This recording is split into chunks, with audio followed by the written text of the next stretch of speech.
Alright, sound check time. See if that works. Alright.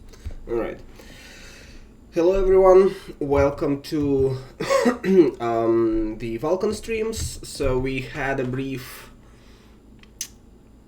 hiatus, or whatever you call these things, last week. I wanted to do a stream on some new NVidia RTX stuff, but I had a cold, so we had to delay this. However, this stream is today. So we will be talking today about the new rasterization pipeline available on NVIDIA RTX cards, which is not ray tracing, right? But it so happens that the cards that ship ray tracing shipped a very interesting piece of technology that I kind of want to play with, that looks like if there is,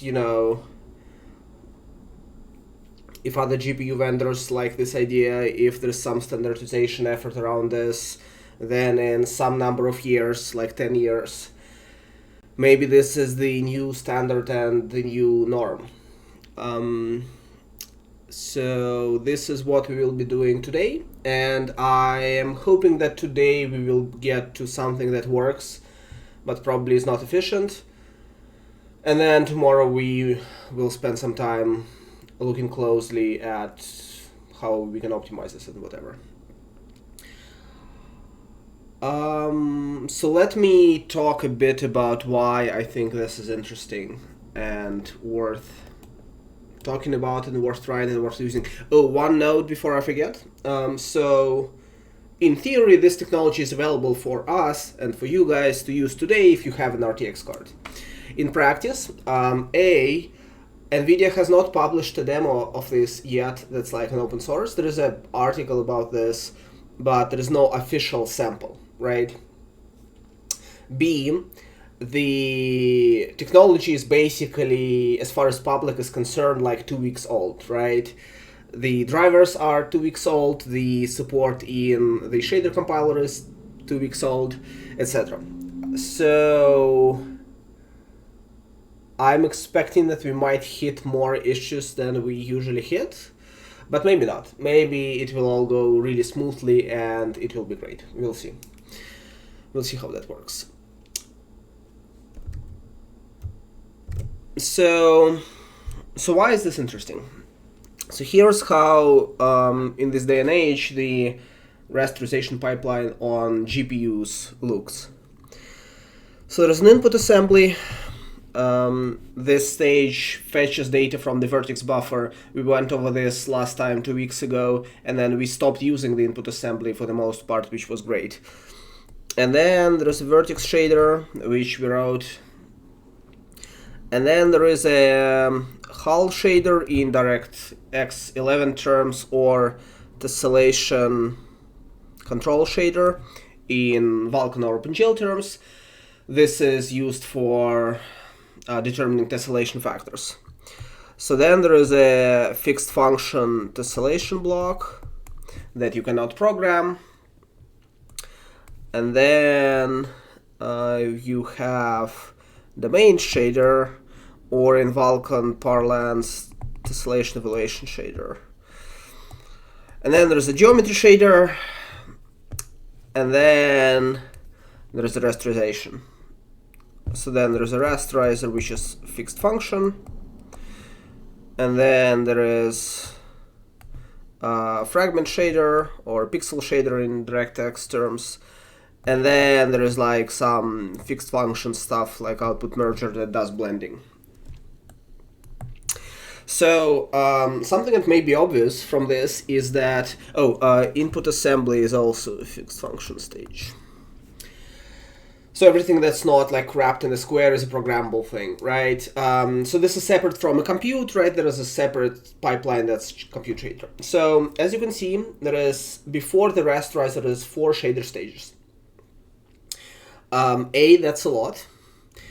B, the tessellation stuff is sort of niche. Like, it's not that useful in all cases, right? Like, not every single game would use it. Then the geometry shader seems like it's really useful, but it has a lot of performance implications that are taking people by surprise when they hear about the geometry shader. It's like, awesome, I can generate geometry on GPU. I have so many ideas. And then you try to implement something and then it's slow, and then you're like, what do I do? NVIDIA has this thing called fast in geometry shader that is a version of geometry shader that's way more restricted, that actually is fast, but it cannot generate triangles. So at this point, the utility of geometry shader is really low. So the pipeline is complicated, the pipeline is weird. There's like 4 programmable shader stages before the fragment, before the rasterizer.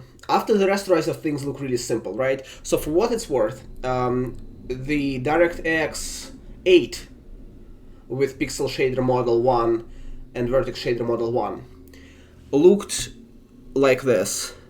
There was input assembly, then there was a vertex shader, then there was the rasterizer, then there was the pixel shader that was really simple, really limited, but like it was there, right? And then there was the output merger. So as you can see, the shape of the pipeline after the rasterizer has not changed since DirectX 8, which was probably what, like 20 years? I don't know, like a lot of years. And the shape before the rasterizer has substantially changed and the pipeline has become bloated. The other issue is that all of these shader stages, they have different execution models, so you have to think about them a bit differently. There's performance implications, there's like a lot of complexity here, right? So this seems like a problem to me. Now,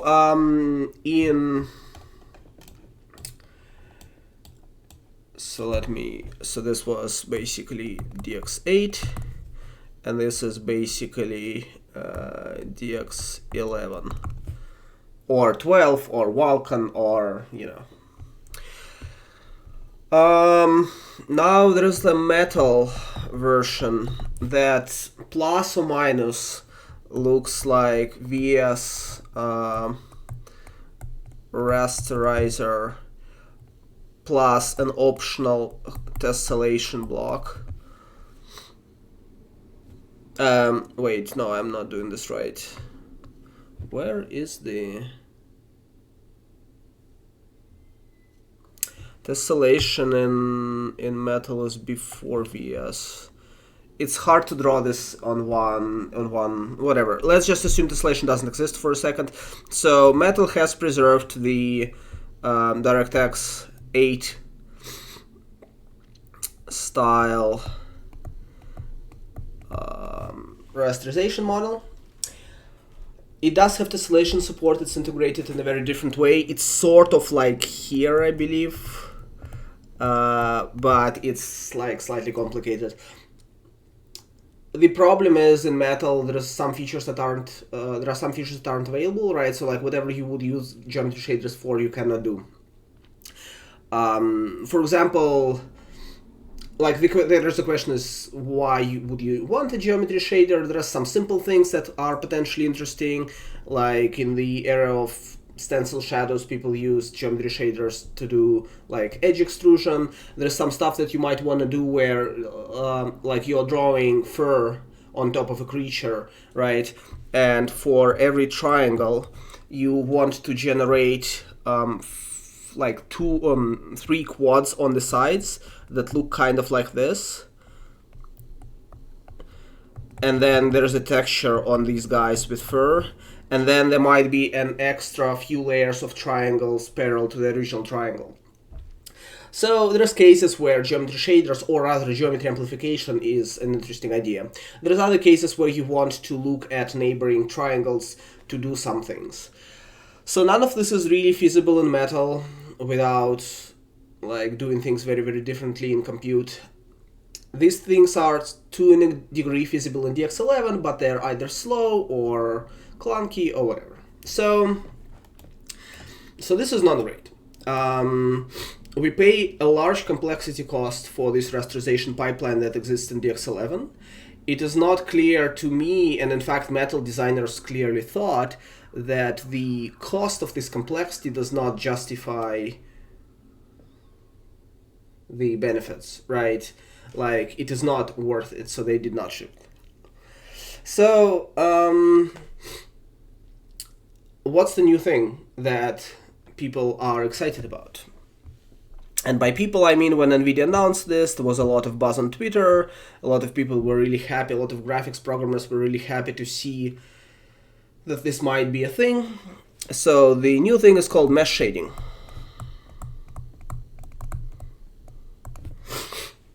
Mesh shading replaces the entire pipeline before the rasterization stage. So everything before the rasterization stage goes. It's optional in the sense that you can still use the old pipeline, but you can also use the new pipeline. The mesh shading pipeline looks like this. There's a task shader, and then there's a mesh shader, and then there's a rasterizer.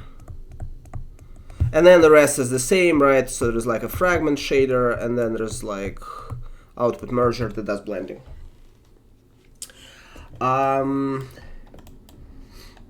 So both task shader and mesh shader are just programmable shader stages. They look really, really similar to compute shaders. It's the same execution model.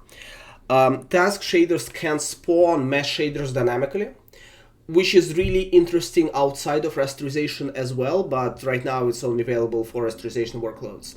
So the task shader can say, hey, I want to run, or like I want to sort of queue the execution of like 5 mesh shader warps.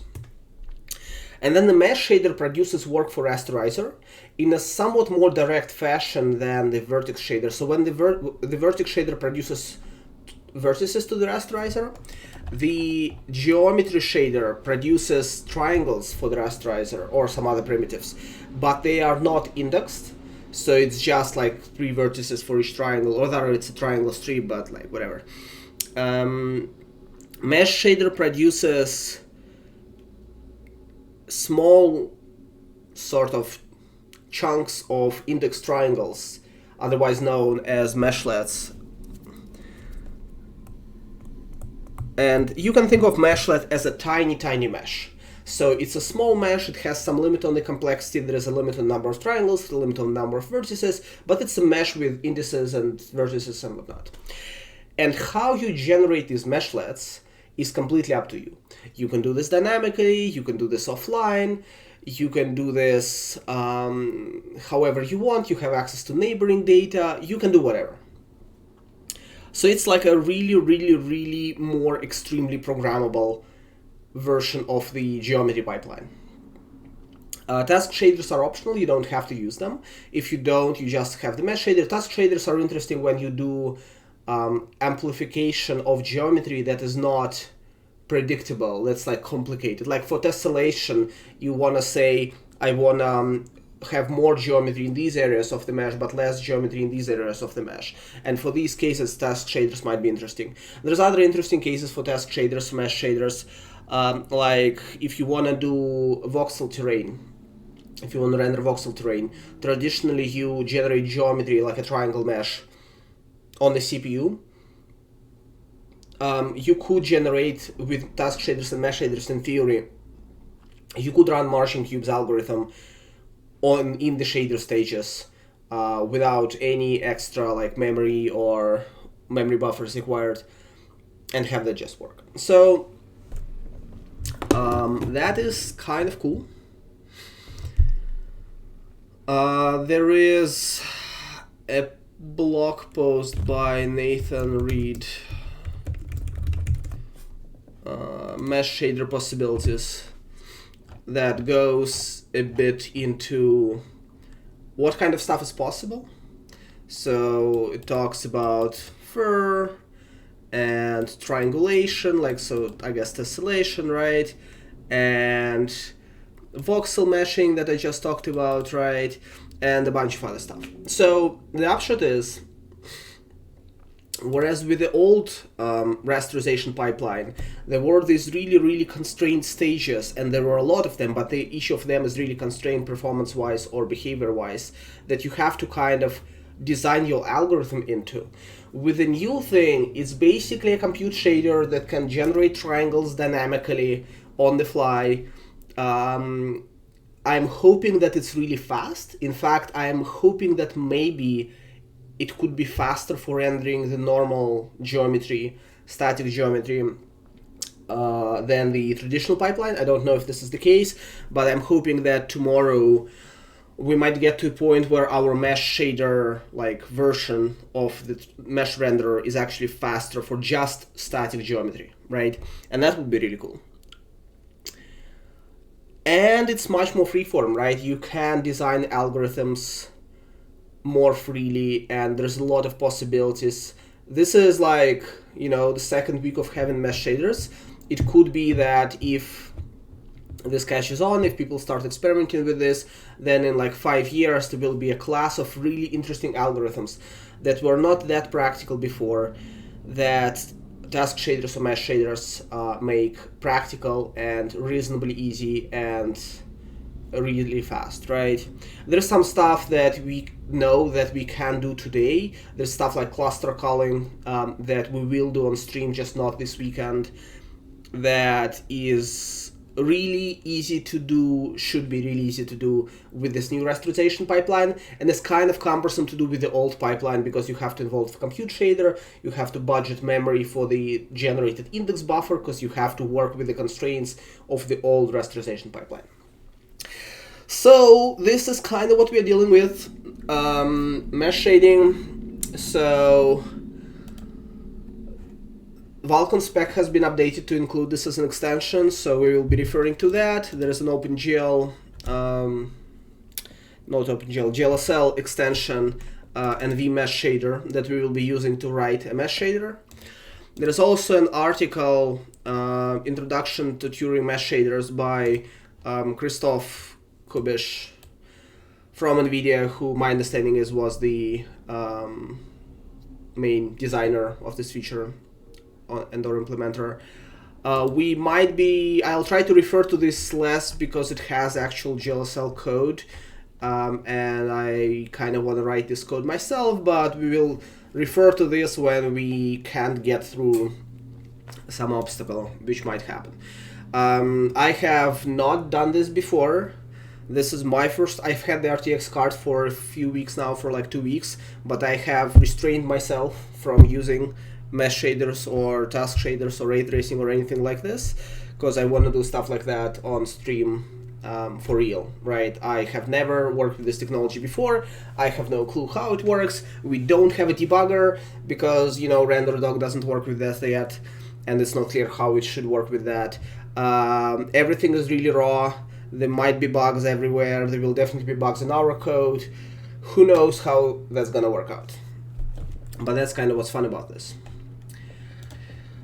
So yeah, we are starting from where we left off last time. First, just really quick, I want to do a couple of really tiny things that are kind of follow up to stuff that we have done on previous stream, and then I want to add GPU timer measurement to our mesh renderer because I want to sort of know how fast the stuff that we are doing runs on GPU, and then we'll start writing the mesh shader, and then maybe we will have a mesh on screen by the end of the stream, or maybe we won't. We will see how that works. Let me look at chat.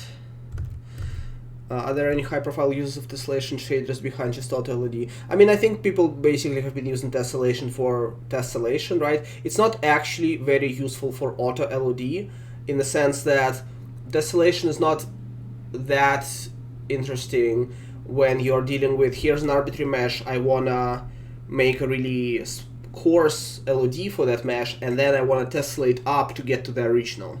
That doesn't work that well. There is a post by Sebastian Sylvan.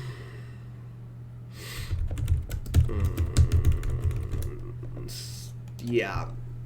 Problem with tessellation DirectX 11 that talks a lot about the problems, the potential solutions. This is only a small part kind of the problems with the domain. So I think the real highlight of tessellation is people use it for terrain rendering. If you have a height map terrain, you can use tessellation to maybe get a faster render. But some people use it for mesh tessellation, but it doesn't really work out that well from my understanding. So it's complicated.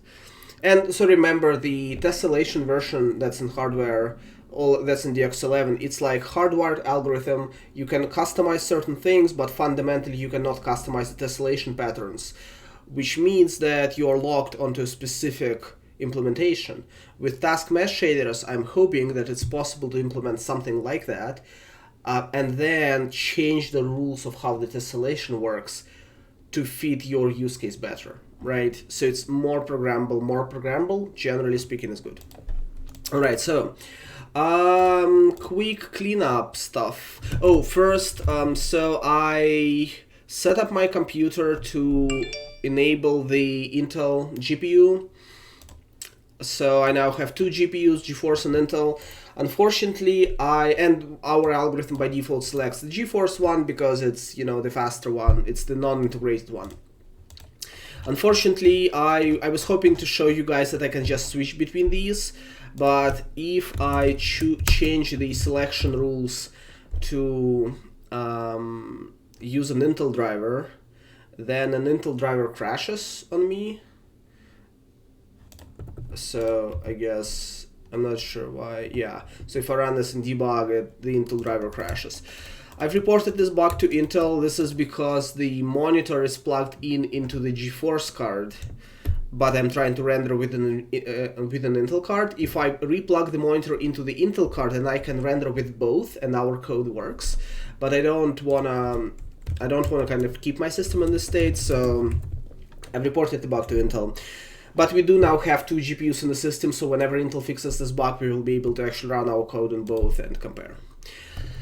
Something else. So last time on stream, we ran into something that I thought was a bug in validation layers, where our shader wasn't loading, and, I thought it should. Since then, I realized that it's not a bug in validation layers. After reporting this, and people from Kronos helped me understand this better, so let me just quickly fix up stuff so that things work well. So we were suppressing this validation issue. If we stop doing this, then we are saying, hey, capability int 8 is not allowed by Vulkan 1.1. So this is because our shader uses uint 8 type, right? Unfortunately, there is restrictions right now on how you can use uint 8 types in Vulkan, which mean that you can only load them from buffers. You cannot do anything else with them. And our shader happens to be doing something else. And the reason it's doing something else is because we are copying the vertex structure out of the buffer. And then the compiler, unfortunately, isn't smart enough to recognize that, like, this structure, like, this could be just an alias, in the sense that, like, in C++, if this was a reference, then all of the real memory accesses would be here. Compiler isn't smart enough to realize this, so in practice this works on NVIDIA and Intel drivers and probably AMD drivers as well, but we are not doing things correctly as per spec. So let's change this to basically, so I want to change v dot, to vertices gl vertex index dot, which makes the code uglier, but what can we do? Now there is still a problem, and I did this before, which is why I know that there's a problem where we still are hitting the error, because there's still a capability int 8 that's used. This is because we are casting these guys to a float implicitly, and this is not allowed. I forgot if... yeah. So the way to fix this is to cast to an int first, and then I think things should work. No.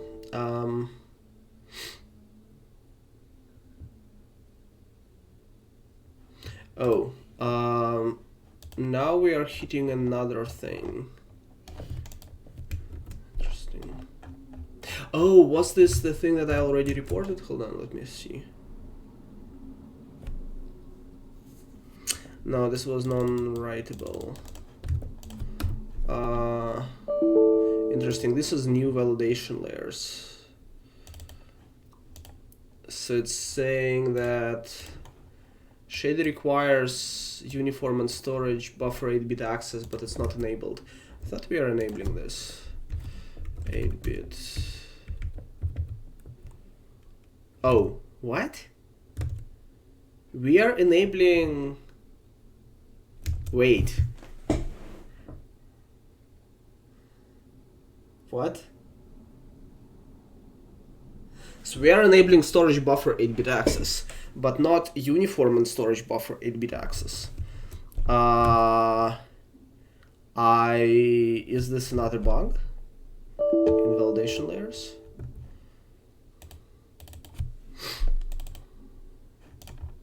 Let's see.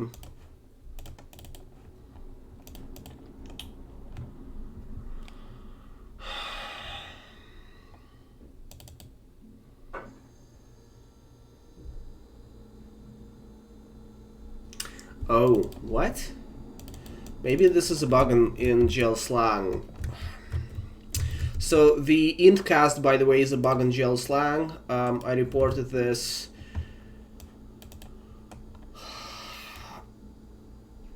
When you have an implicit cast from a uint8 to a float, GL slang automatically adds int8 capability, which requests the capability that you cannot have in Vulkan these days from the driver. So the shader cannot be loaded by any Vulkan compliant, driver. But it looks like there's another problem where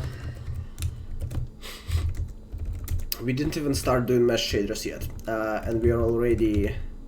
But I wanted to clean this up because it was a problem. Yeah, so it looks like... Why does GL slang add both? Is this normal? Come on. So uniform and storage.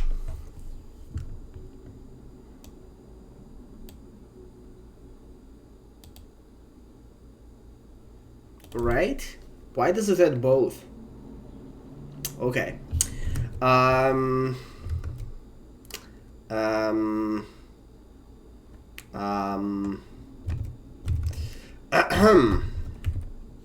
Alright, let's find another bug. I don't know. Unless we could be misunderstanding this as well. But it seems weird that GL slang adds both capabilities, because I don't understand why we would need both. I don't understand this other capability in general, I guess. Why is there storage buffer and uniform and storage buffer instead of storage buffer and uniform? Like, why does this subsume this? Makes no sense to me. But, okay.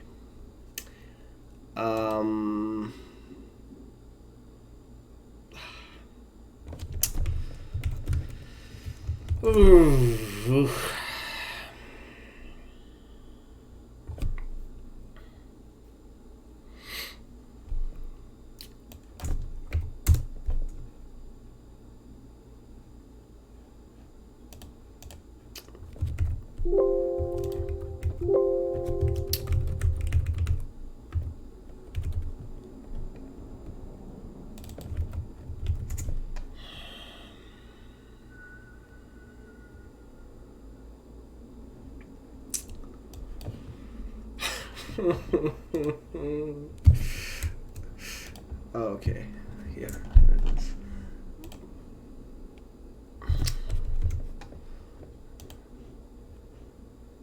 on. How? Oh, dear God. Alright, you know what? Let's just read the HTML file, because odds are...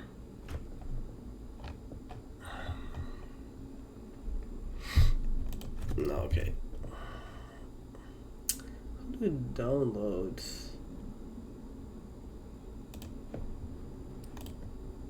No.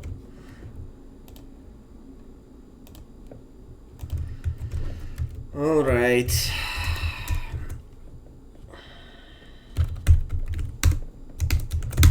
Right.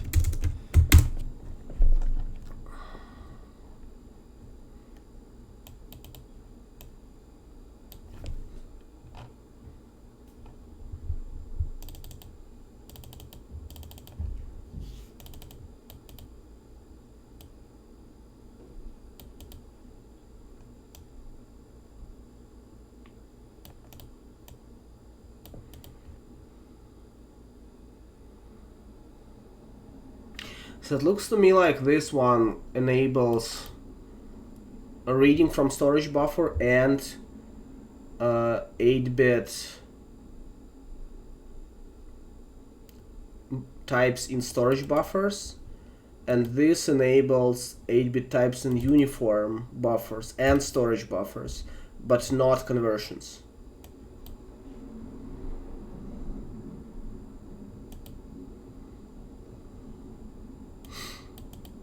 Which is weird, because if you don't convert,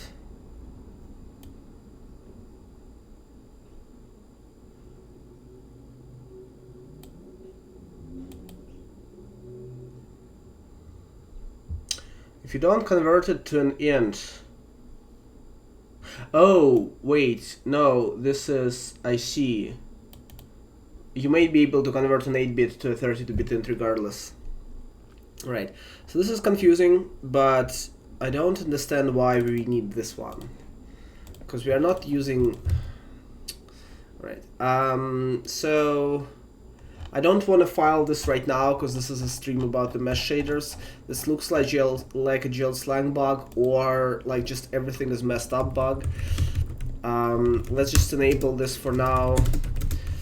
This seems like a GL-slang bug. We need to investigate and file this. All right. All right, so finally we are back on track.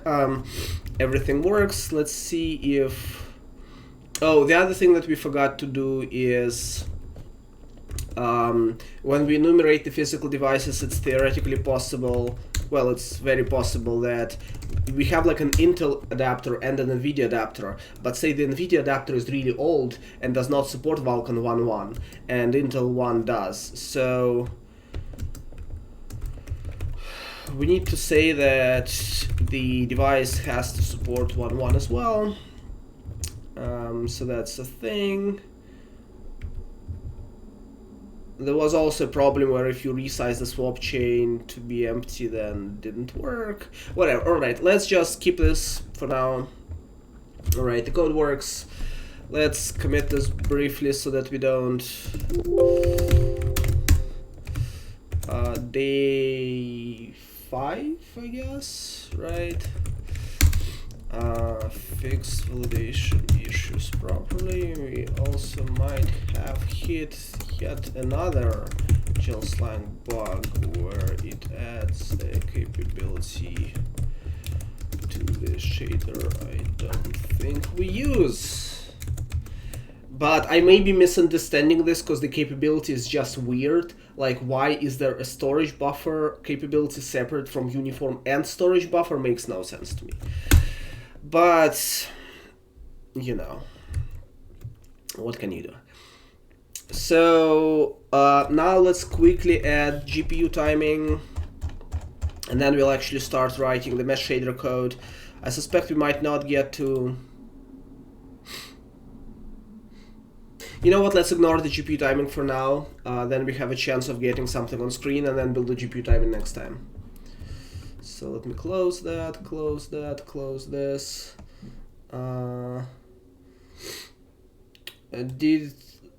did I get it correct that you're writing shaders in SPRV? No, definitely not. I am writing shaders in GLSL, and then I had hooked up Studio on, I think, last stream, or maybe like day 4 or day 3 we hooked it up so that I can press Ctrl F7 basically in Studio, and it runs a SPRV compilation step. This I was just using, it dumps the shaders here, and I was just using disassembly to figure out what GLSlang is doing. Because here I'm not declaring these capabilities in my shader, right? I'm just saying, hey, I'm declaring this extension in the shader rather some other extension. I think this one. I'm declaring these two extensions in the shader, and then GLSlang adds this stuff to SPRV. All right, so very briefly, let's talk about meshlets, because this is kind of important. So the idea of meshlets is it's a tiny mesh that has a limit of vertices and indices, vertices and triangle, like vertex count and triangle count. You have to split your mesh into these tiny portions and feed this in the mesh shader to the rasterizer. And you can do this like in real time, you can do this offline. Today we'll try to do this offline. So what we'll be doing is we'll be splitting our large mesh into small sections on the CPU, uploading like on load time, right? Uploading all of this to the GPU, and then using a mesh shader to load data from memory, and then do vertex transformation if we need to do this. I guess we don't really do this right now, but have like a vertex shader embedded into our mesh shader, and then feed data to the rasterizer. So a meshlet, when you feed data to the GPU, here's what you need. You need to feed it an array of transformed vertex data. Oh wow, this is really small. Right, so in our mesh shader we will be loading data from the vertex buffer the exact way how we have been doing this here from a buffer, right? And then doing the same kind of transformations that we do here, is just we'll be doing this on more than one vertex. So then the So the other thing that you need to feed it is an array of triangles where each triangle is represented as 3 integers, but interestingly it uses 8-bit indices. Because the idea is the meshlet has very few vertices, say 64. So you need to tell the GPU, here's 64 vertices of transformed data, and here's how they form a triangles with index buffer, right? But since there's only 64 triangles, you don't need 16 or 32-bit indices, you just use 8-bit, right? To get this working, we will be doing the same thing that the NVidia Introduction to Turing Mesh Shaders article proposed, which is that we will be storing 3 things. We will store our vertex buffer. So this we already have, this doesn't change, right? We did this last time, or last few times. Then we'll be storing an array of meshlets, so like meshlet buffer, that will have 8-bit indices that kind of that create triangles out of the 64 vertices in the meshlet. And we'll be storing 64 32-bit indices that tell our shader, when we are processing a meshlet, here's where to fetch this data from on out of the vertex buffer. Because our vertex buffer has a lot of vertices and we have to split it into like chunks of 64, right? Instead of duplicating vertices in these chunks, which is possible, but we don't want to do this, we will just index data in the original array. So this is what we'll start with. We'll be doing this sort of suboptimally. to try to get this running. And then we will do the more optimal thing, like profiling and more optimal thing, either at the end of the stream if we have time, which is unlikely, or tomorrow, or, you know, like after this. But our first goal is to get something on screen. And also I think probably next week we'll spend time to sort of refactor this code, move stuff to separate source files and all of that, but I don't want to be dealing with this now. I just want to have results on screen using a mesh shader, right? This is what we are here for today. So here's how it's gonna work. We will be creating these structures and passing them directly to the GPU. It's not the most optimal way probably, but we don't care right now. Where we will store 64, up to 64 vertices, could be more, could be less. Then we'll store this 8-bit index buffer. And what we want, there is like limits on some of this stuff according to the extension and the article. You can't specify too many triangles necessarily out of a meshlet, or maybe you can, but it's slower. NVIDIA recommends that, let me back up. So when you write the mesh shader, there is this thing called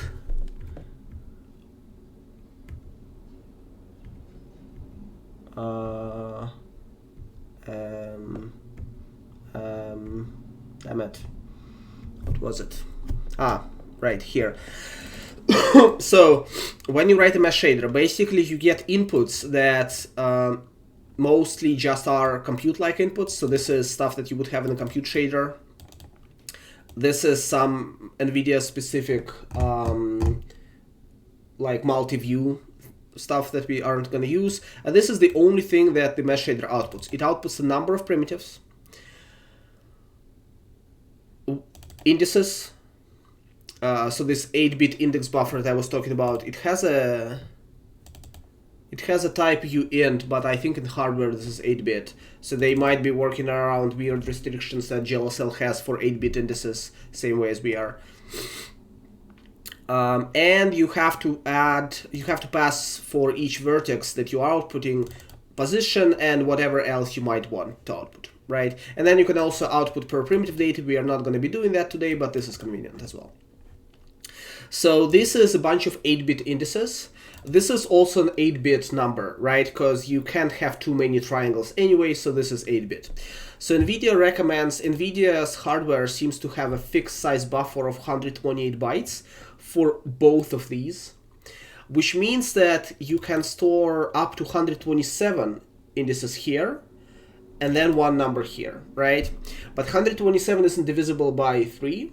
And this is the number, this is the indices, so every triangle we are outputting triangles has 3. So this should be basically up to 126 numbers. So that this is up to 42 triangles, right? Which is convenient, which is a nice number. I like 42. So this is up to 42 triangles. Right? And then you need to store triangle count, right? So this is what we will output to the rasterizer. And then it would be also nice to know the vertex count. The reason is, commonly we would see fewer than 64 vertices in each meshlet, depending on how the mesh is structured.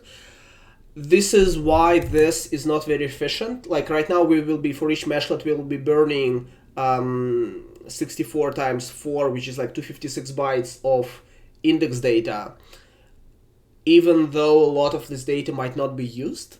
So we will fix this later, but I think right now this will be the fastest way for us to actually draw something on screen, if we even get there, which we might not.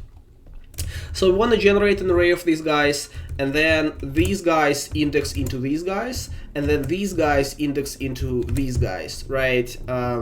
So this is like triangles that are part of the meshlet, and then this says these vertices that are part of the meshlet are actually referencing memory in a giant vertex buffer that we have built before.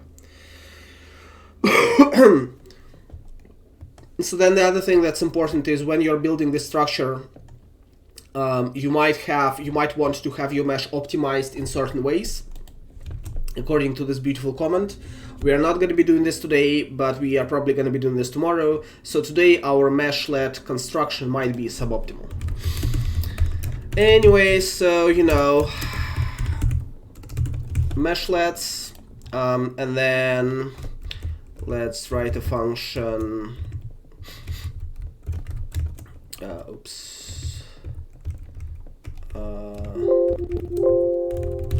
Interesting. Oh, and I wanna try to segment stuff that we are doing today with the macros so that it will be possible for us to disable things easily. So that, and then we'll need a meshlet, but we'll need to pass this data to the GPU, right? So MB, I guess. Oh, and we are not going to be using the actual index buffer. So for now, we will keep this structure because tomorrow we will change. So like this is our indices. This is our index buffer, right? This data will be stored here. Tomorrow we will probably change this to an offset into this. But I don't want to do this today because I feel like there might be problems with... Maybe I do want to do this today. Why do I not want to do this today?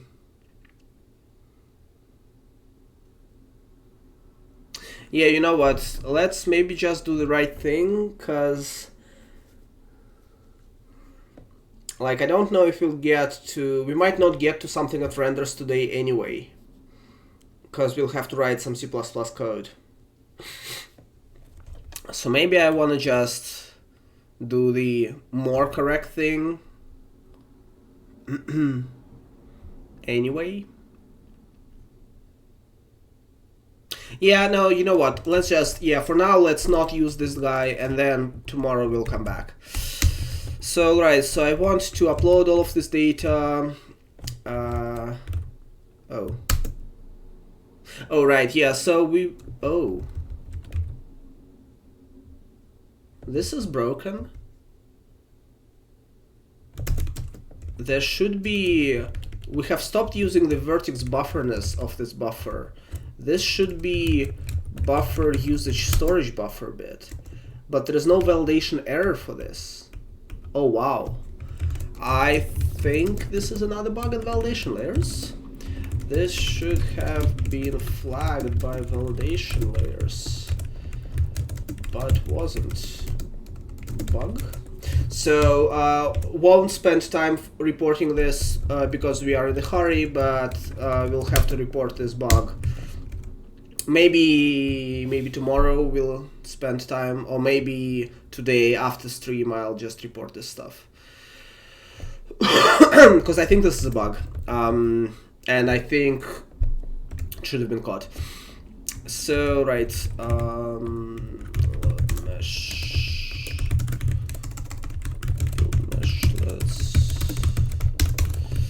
So for now, this is just dummy function. So for RTX, we need a buffer.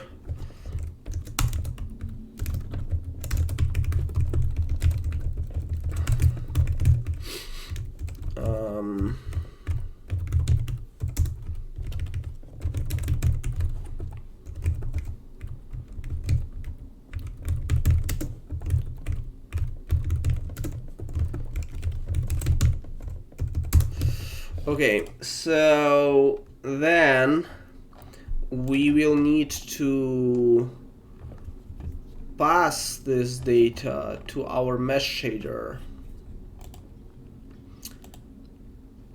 So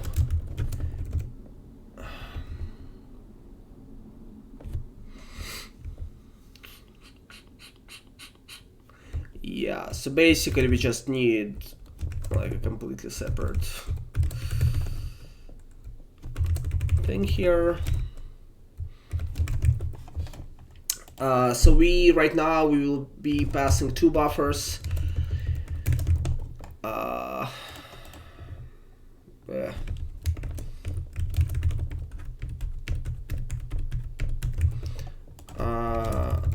Vertex buffer and meshlet buffer.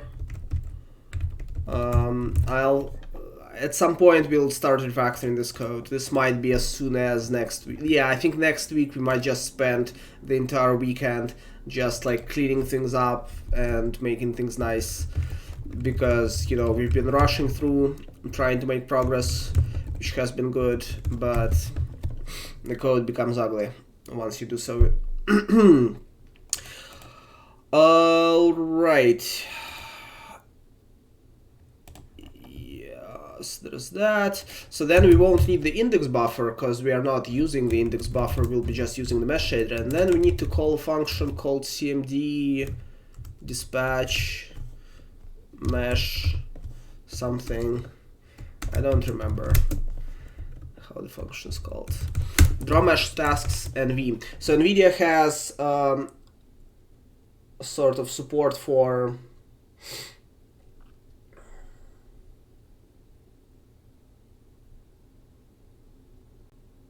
NVIDIA has support for task shaders, but if you don't use a task shader, then it kind of just says instead of tasks we'll spawn mesh shader workloads, I think, as far as I've read the spec, and I think this is what it says.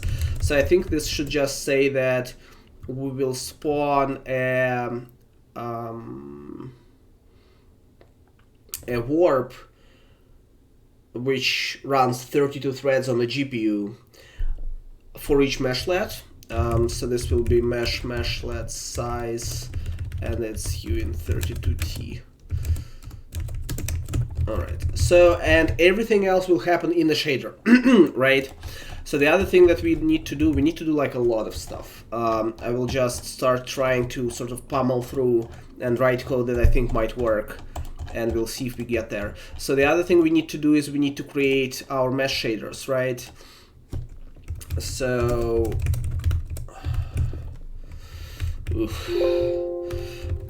for now, let's just keep that part the same, just for simplicity. So for RTX, we will be loading meshlets, vertex PV. We'll just still call it triangle VS. We'll refactor this later. So then when we create a graphics pipeline, we need to specify the stage. I'm assuming there's a new stage for the mesh shader stuff. Mesh bit, right? Then we won't need the vertex input stuff, but it might not hurt. So I think we'll leave everything else as is.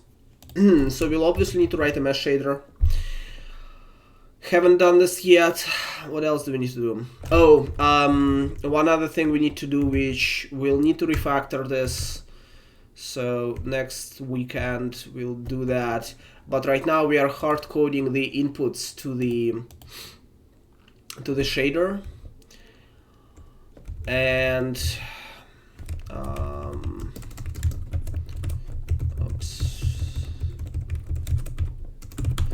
and I wanted to extract this data from SPRV, but definitely not gonna do this today.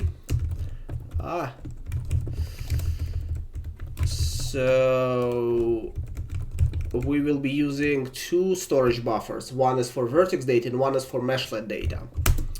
And they all are readable from the mesh stage.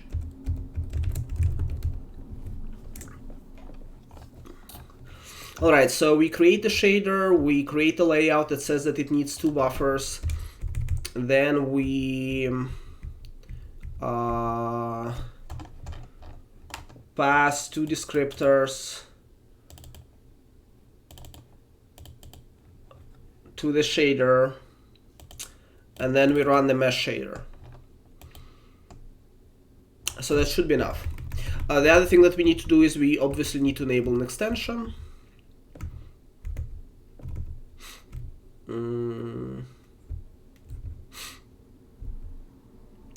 It's probably a device extension.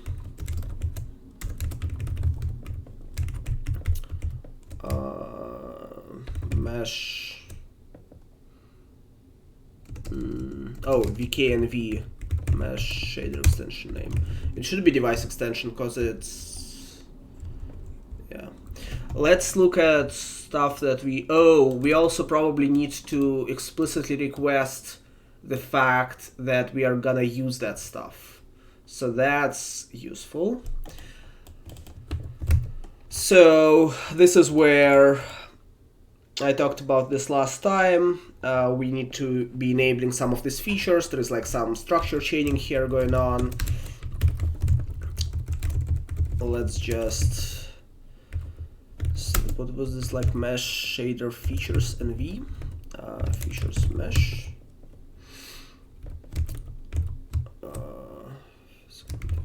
Mesh shader features NV. I was talking last stream about how Vulkan is verbose but very uniform. So that's nice. This means we can just, like, it's pretty obvious what, I have never worked with this extension before, but it's, unless we are unless we're writing code that is just like super wrong, it seems obvious what code we should be writing. Features 8 next is features mesh. So we are adding this features struct to a linked list of extensions so that it knows that to enable the mesh shader. All right, so I think this is all of the preparation that we need. Now we need to write the mesh shader and build the meshlet buffer. So now we need to actually do real work, right?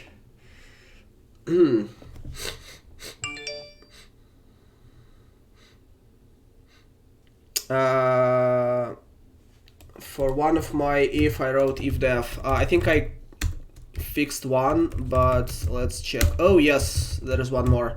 Thank you.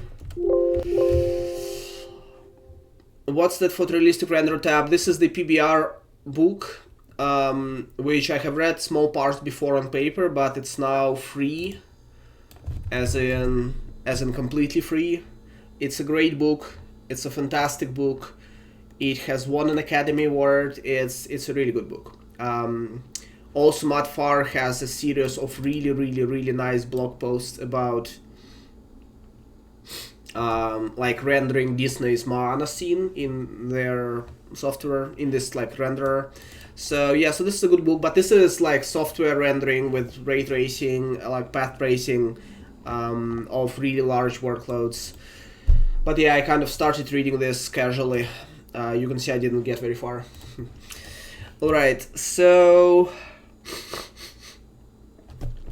yeah, we'll obviously need to rename some of this stuff at some point. It's not really triangle. In fact, it's not even triangle. Like, we called it triangle when it was rendering a triangle. It's really a mesh shader. It's just either a vertex shader or not.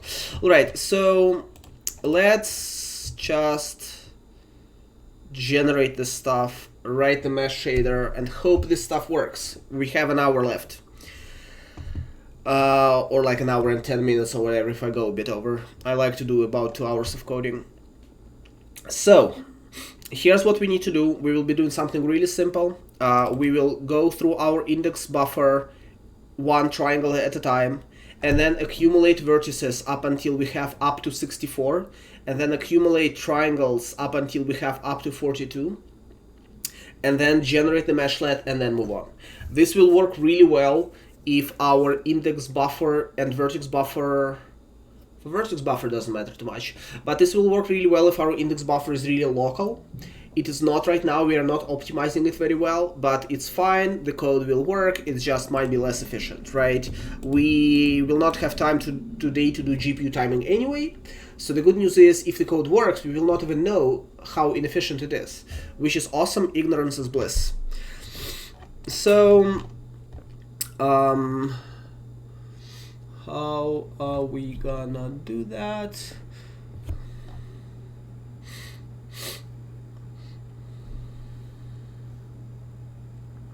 Right, yeah, so I think I have a reasonable idea.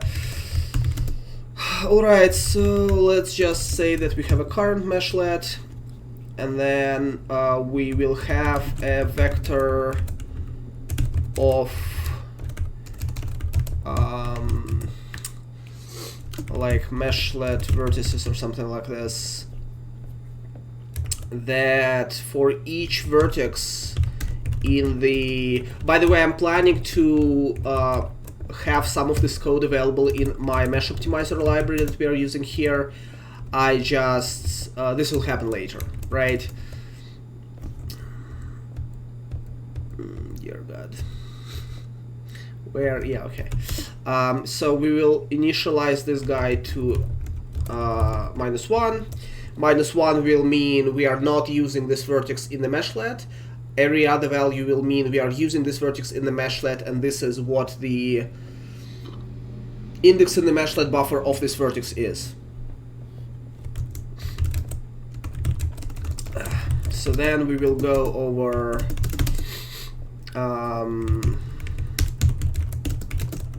triangles.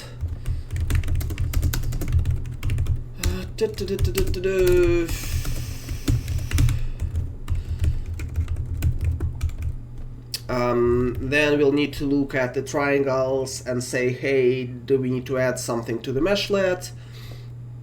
So we are gonna say, let's try to function that's like get or add vertex.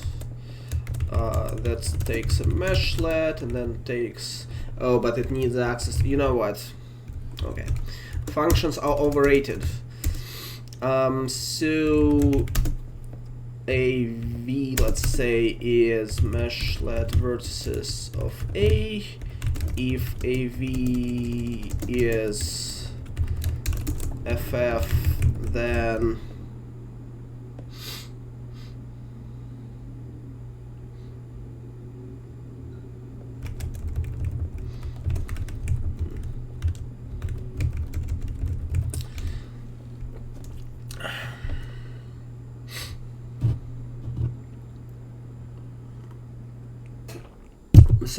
we, if AV is not equal to FF, we need to add A to the vertex mini buffer inside the meshlet. Same for BV.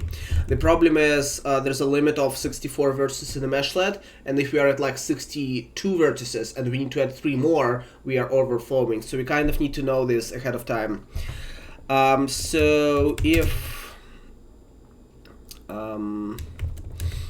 this plus this plus this, well, let's just call this meshlet.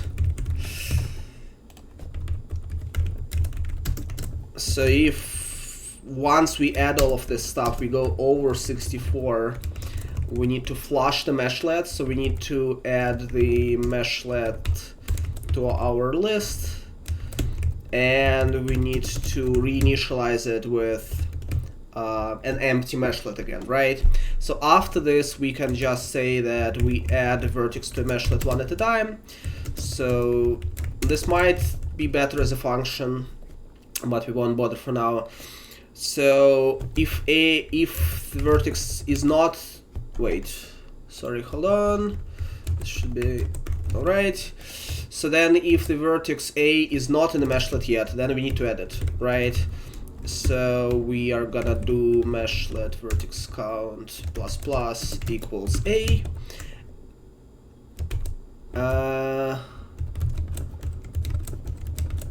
Like that. Right, so we are saying, hey, this is where the vertex A will be inside the meshlet, and just add it there. This is necessary so that if the next triangle uses the same vertex again, we can just point the index correctly. and then just copy this, right? So like, do we need a function that's like 3 lines? I don't know. I don't care. And this will be faster and debug this way. So this adds all 3 vertices to the meshlet and modifies the indices so that they are now an actual triangle index. So now we can just do meshlet indices, meshlet triangle count AV 1 to BVCV, and then meshlet triangle count plus plus. And then the other thing is that if let's just do this here so that it's more uniform. So if meshlet triangle count plus 1 is greater than 42, and you know these are magic numbers, you might want to be building meshlets to a different counts of things, but right now this is a C struct, so there's like a limited number of things that fits there anyway. We might expose these parameters later in a nicer way. Instead of 42, I'll say 126/3 because that's cleaner. And then same thing, right? Push back. And then the other thing that we need to do is after we are done with this loop, oops. What? Okay. If our current meshlet has data, then we need to flush the last one. So I don't know. I think this might be it. Maybe this code works. Maybe this code doesn't. We don't have a mesh shader yet, but you know what? Let's compile and run this code anyway and see what breaks. File. Oh, right, yeah, we're loading a shader that doesn't exist, and this happens before our meshlet building. Alright, you know, whatever, let's write a mesh shader.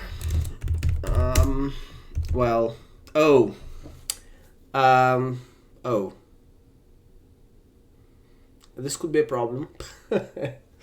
So, okay.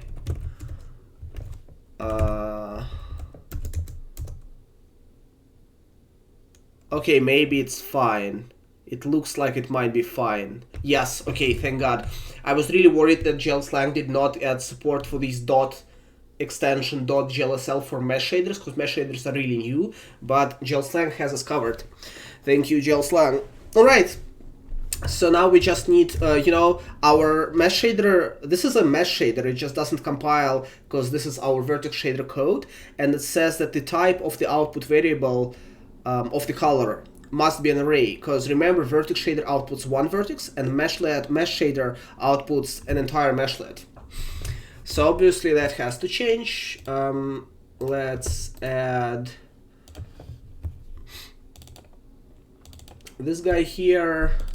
Okay, we are like breezing through this. Maybe it will actually not be that painful. I don't know if we need any of, well, we need these extensions, but I don't know if we need any NVIDIA extensions because we are kind of writing a mesh shader. So maybe not. Let's declare stuff that seems like it's necessary for the mesh shader, and then we'll see maybe things just work or maybe things just don't work. I kind of wanted to look at the like number of meshlets that we save, etc., to make sure that our code seems to work. But let's just. So the thought is, we just copy the struct, and it should just work.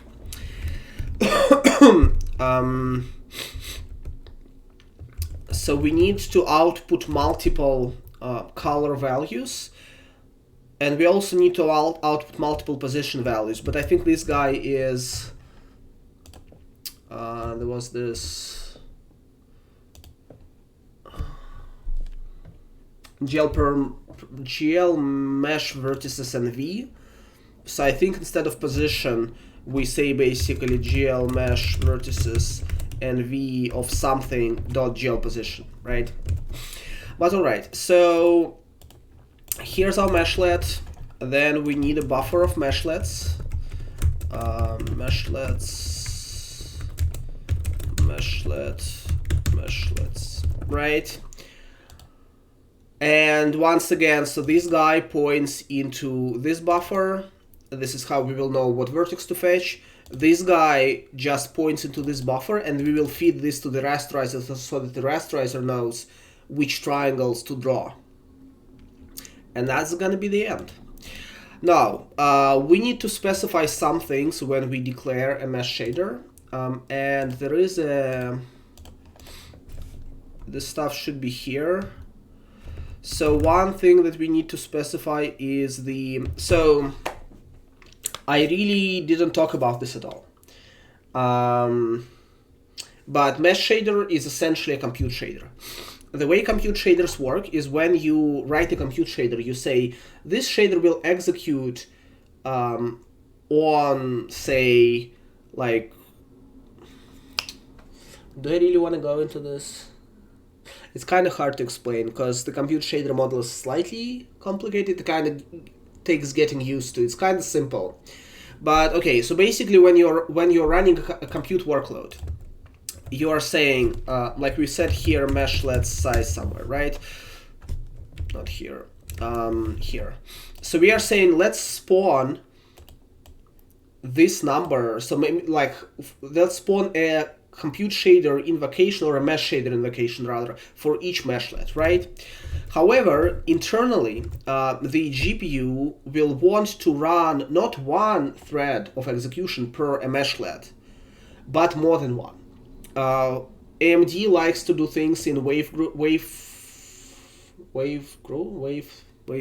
fronts. I don't know, wave fronts, I guess, where 64 threads of a GPU run the same code at the same time on different data, and then you can have communication between these threads in this small chunk. But outside of that, there is like many groups of these 64 thread wavefronts running at the same time. NVIDIA uses the term warp. I have said this on stream already a few times. I really like the term warp. And NVIDIA's warps are 32 threads in size.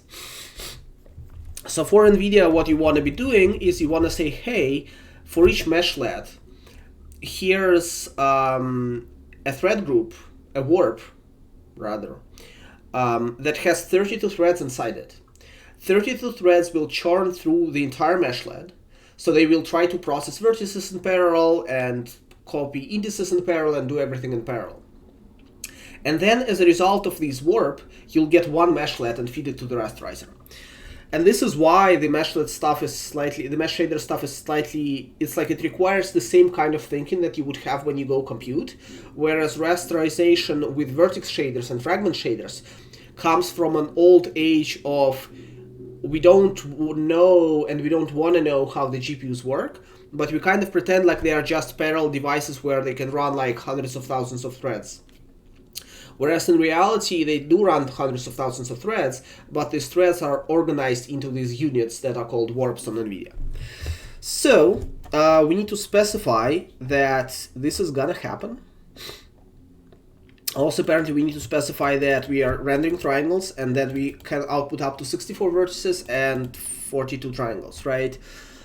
I think basically the way this is declared is like this. So you say layout a local size x. So this is the number of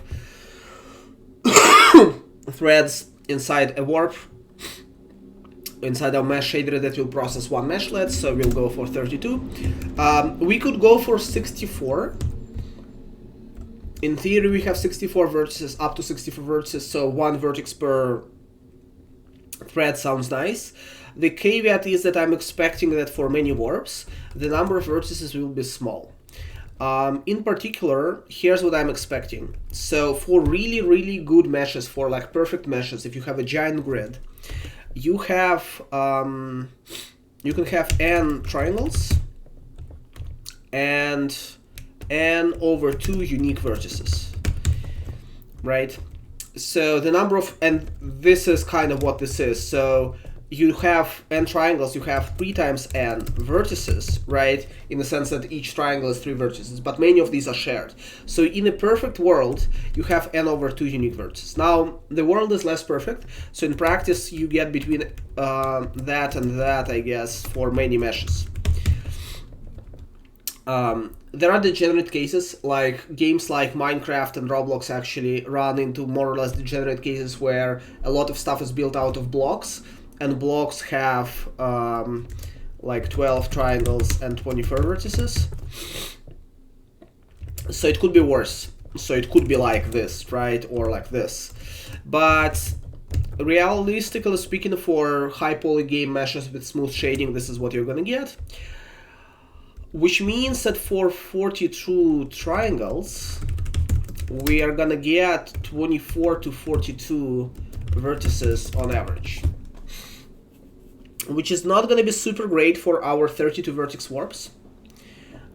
Which means that maybe we'll actually run slower than the vertex shader pipeline. Who knows? There are ways for us to tweak this stuff so that it's better. Like, so for example, I think we could have up to 256 indices output from a meshlet. It's just slower, but this could mean that we can have what's 255 divided by 3, so we could have 85, which is also weird, which is like 64 plus 21.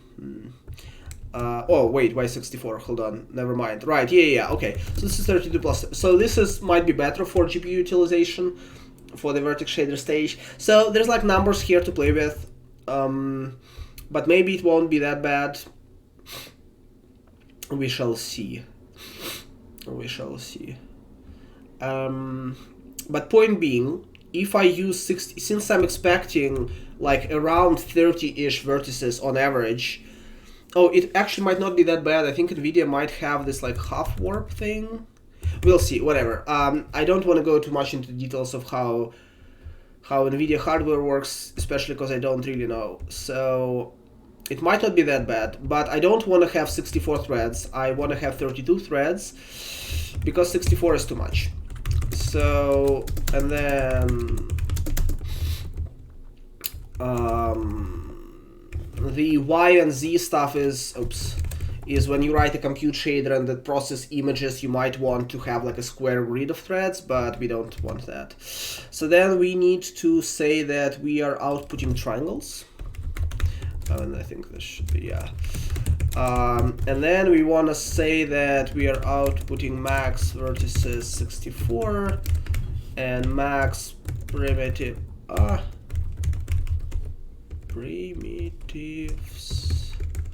42. Yeah, I don't know. All right, so then our mesh shader is split into two parts. Will be split into two parts. First, we need to do the same work that vertex shader has been doing for us, which is this work, because hey, there is nobody else to do this work for us anymore. In fact, it helped us tremendously that we switched to this manual vertex loading last stream, because there's no fixed function vertex fetch stage in this pipeline. Everything is up to you to do, which is really good because you can do whatever you want, right? We could, instead of just storing a dummy vertex buffer, we could store like 5 vertex buffers with 5 index streams, or we could compress data here and then decompress it here. It's like we can do whatever. We're kind of doing that here, but you can do anything. So, but this doesn't mean that we need to do things manually. So, so the thing is, we have up to 64 vertices, but the real vertex count is smaller. And then we kind of need to go over all vertices. So you may think that we need to do something like for I is 0, I is less than meshlets. How do I get the meshlet index, by the way?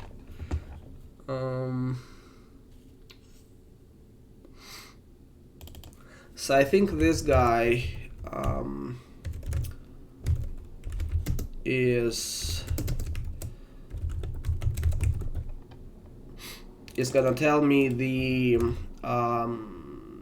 so this is the warps or wavefronts that I was talking about, and I think they're called work groups in OpenGL, in OpenGL and in Vulkan. So So I think this guy is basically the number from 0 to the number of meshlets minus 1. So then you may think, hey, you need to do this. And then, in fact, let's write this code and then let's change this code so that it actually works. So here's our vertex shader. We need to read vertex index from the meshlet structure, right? So then we need to read the vertex from the vertex buffer, and then we need to do this weird, like this guy, right? GL position, and then color is this, right? So this in theory is our vertex shader, and then in theory we need to fill this stuff, which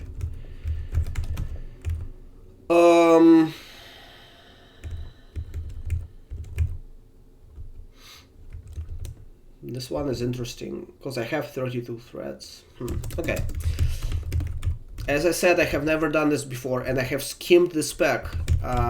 So, you know, maybe we are doing things totally wrong. But maybe not. I mean, this makes no sense, but I'll get into why in a second. Other than that, maybe we are doing things right and maybe we're doing things wrong. Oh, and we kind of need triangle count is weird because we kind of don't really care about triangles, we just care about indices. So you know what, oops, I kind of want to say that this will just be index count, and then this will be 126. I mean, yeah, it doesn't matter. And then I'll just do this.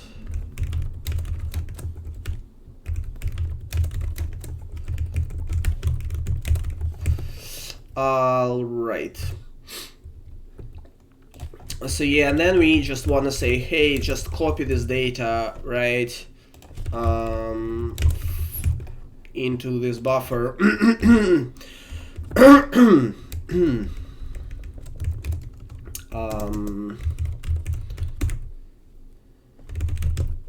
Right, so you would think that this is how it should work. In fact, this code may compile, but this code is definitely wrong. Does this code compile? Control F7 doesn't work. Oh. I need to set up this custom build tool thingy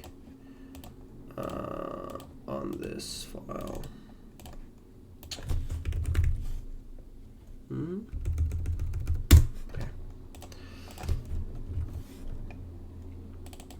Local size.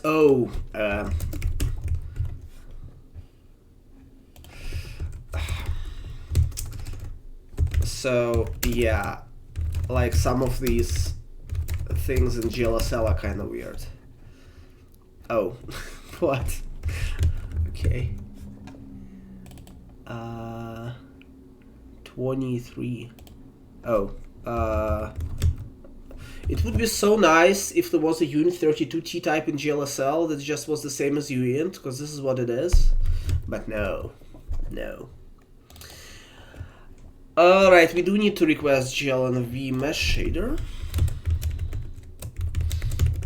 which sort of makes no sense, but hey, that's fine. And then we are not doing things right because we are using signed integers, and we should not be doing that.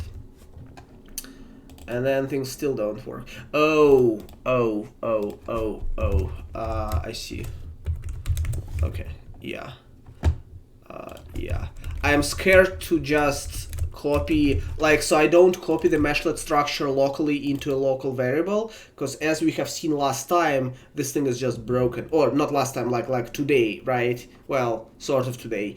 Like today we had to remove this from the vertex stuff because it was just broken, and this is not great, but yeah. Double indexing. Triangle cut. Oh, but now, oh no, okay, damn it, I needed a triangle.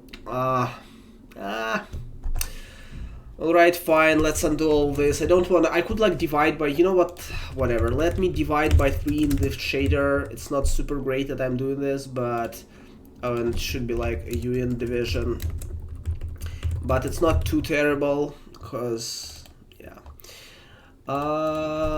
And so there's definitely a bunch of idiosyncrasies here with the 8-bit types, because the GPU does support them, but the Vulkan spec doesn't truly, and GLSlang sort of does, but then, you know, we could just disable this validation thingy again and just, you know, go through that and it will work, but then our code will break validation, which is not nice, right? So, whatever. So, right, so you would think this code works. This code does not work, because the problem is, here I'm assuming that this function executes once for each meshlet. Right? This is the naive way to think about the compute shaders. This is not true. This function executes 32 times for each mesh shader in parallel.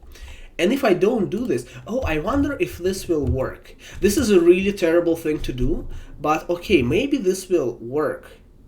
And then we will render the shader, the mesh, and then it will be really slow. Okay, let's try this. I will get back to the more correct version of the shader later. So, oh, I probably mistyped. It's probably called, yeah, okay, it's a mesh shader.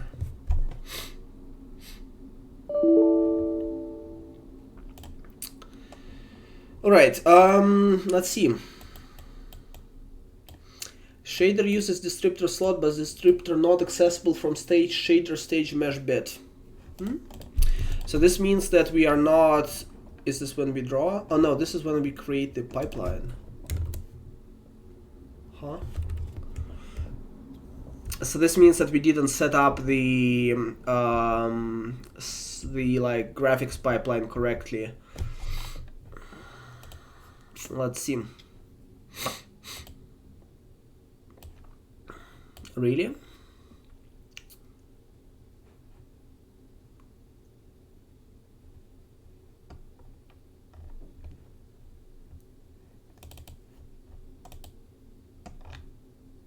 Does it make sense? This is weird. So when we create a graphics pipeline, it's saying that the shader uses a descriptor. Oh, which one, by the way? I think slot 0. But descriptor is not accessible from stage mesh shader. So the shader uses it, but descriptor is not accessible. This is specified when we create the layout, but we did this there, right? Oh, oops. All right.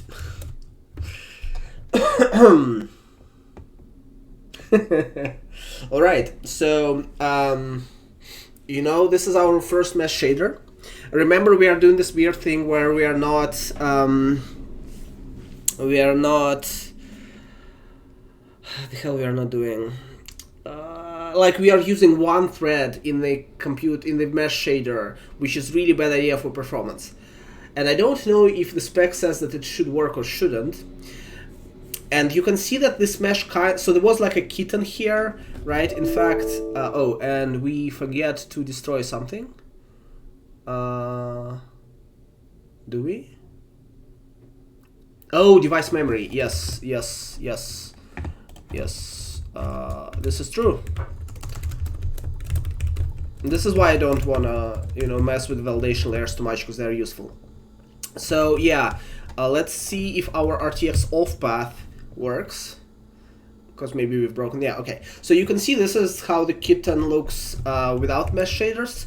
This is how the kitten looks with mesh shaders, which is actually relatively promising, because you can see the overall shape of there's like some triangles flashing. No idea what that's about, but you can see the kitten is sort of coherent in terms of the vertex data.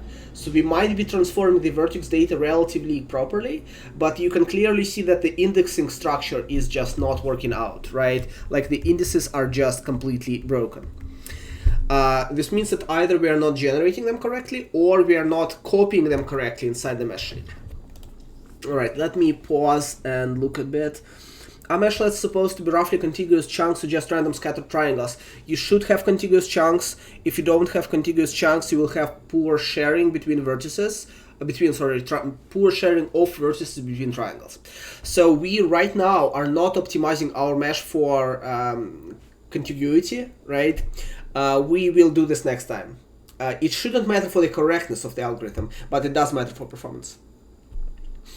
Alright, so yeah,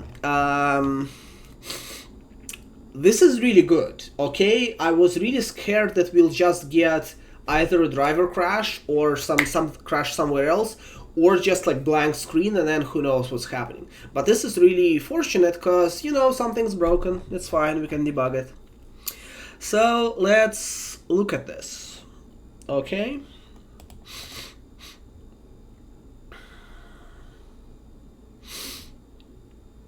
I don't know, let's debug this, let's not debug this code, let's look at the data, right? Who cares about this code? So in here, let's look at the data. Let me first look at this shader to make sure I'm not doing something completely stupid. I don't know, this seems fine to me. Unless this guy is like some packed weird thingy. There is like a weird NVIDIA intrinsic that I think is useful for performance, which is like write packed primitive indices 4 times 8 that can write 4 indices packed in a 132-bit index in one go, which I'm assuming is faster than writing 1 byte at a time, which makes sense. But we don't care about performance for now, so yeah, each output primitive has a set of 1, 2, or 3 indices that specify the output vertices. Yeah, so I don't know, I feel like we are doing things correctly. And then this guy is, I mean, this could also be broken in the sense that it could be that things don't match up correctly. But this is just a re-indexing, so it should be fine. So the shader code looks correct to me. This is like, okay, to do really bad for perf, our work group has one thread to do really bad for perf. To do possibly bad for perf, consider I'm mostly doing this so that, you know, people will look at this and be like, what the hell are you doing? Don't you know how to write GPU code? I pretend that I sort of know how to write GPU code, but I'm cutting corners. So this guy, right? But our first goal is to get a thing on screen. And then if it is on screen, then we'll actually implement a GPU performance counter. And then we can say, hey, this was bad for perf, we fixed it, perf improved. As opposed to just saying, hey, let's fix it and hopefully it's fast. But okay, so this code seems fine. This code seems fine to me. Oh, it's also concerning that there's like flashing going on. This might mean that we are not reading, we are reading uninitialized data or writing data incompletely or something. Like this is sort of bad. This is weird, right?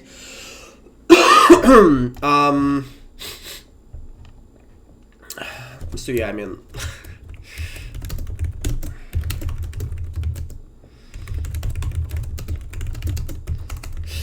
this will be challenging, by the way, if imagining this future world where this code runs on AMD hardware as well, and AMD adds support for mesh shaders and task shaders.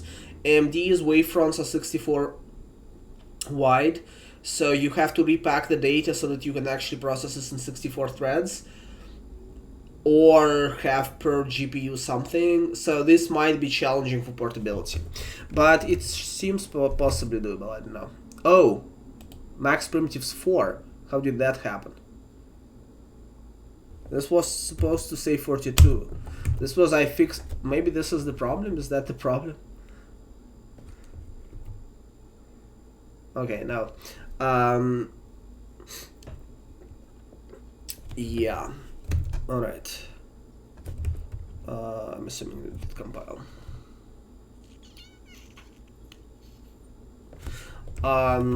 So this will be stupid, but let's do this anyway because, yeah, okay. It's the fact that the code didn't change behavior is correct. I'm not getting into why all of this stuff is happening for now. All right. So yeah. So at this point, I looked at this mesh shader. It seems fine to me. Could be that our meshlet data is broken, right? We don't have a way to debug this really. But let's look at this and try to sort of sanity check this. So, you know what? It seems weird to debug on such a giant mesh. Let's find a really small mesh first, right?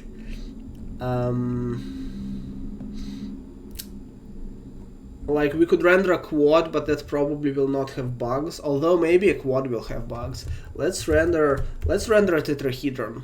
Tetrahedron should be a closed mesh. It has vertices outside of 0, 1 range, so we might have to scale it down. All right, yeah. Let's first switch to a simple mesh. All right.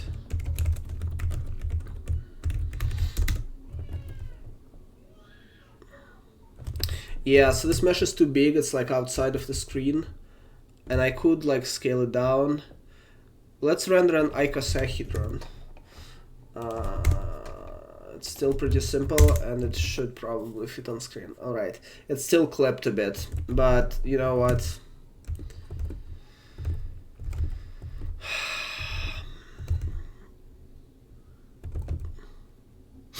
Oh, it's clipped along Z. Okay, fine. Let's just...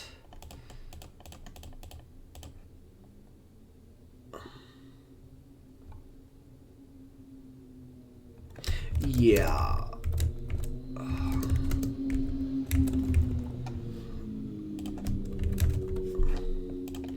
If the stuff takes off, there's like an interesting space for programming models and compiler work. Like maybe there should be a thing that takes the vertex shader and then converts it to a meshlet shader with a standard meshlet layout so that you can easily port your old vertex shader code to meshlets. Or maybe the thing I was thinking of is, like in my ideal world, here's how I think things would work. Future GPUs would keep the simple rasterization pipeline with the vertex shader, rasterization pixel shader, nothing else. And there would be a task shader, mesh shader, rasterizer. So you could still keep the vertex shader. It's probably not that much hardware. It's slightly weird to have it, but it also simplifies a lot of stuff where you just don't care about mesh shading. So that could be the future where like all of the DX11 stuff just disappears, but you still have the vertex shader really simple model from DX8, right, without the input assembly. Or it could be that, you know, vertex shaders, there's like compiler magic that can do something, I don't know. Alright, so yeah, let's... Alright, so it's hard to see anything interesting in the mesh, but at least the mesh loads and renders, I mean. Let's... Alright, so for simple meshes we handle them fine, which is not entirely unexpected. We need something more complex. Like maybe you have to have two mesh shaders at which point it breaks. I don't know what all of these shaders do. I kind of want to have something that's... The hell is princess.obj? It's unlikely to be a princess. Some of these are named in a really weird way. 57 verts. Yeah, I kind of need shuttle. Shuttle is large. Don't wanna spend 5 minutes figuring out which mesh I want to use. Let's use a buffalo. I don't know what it looks like.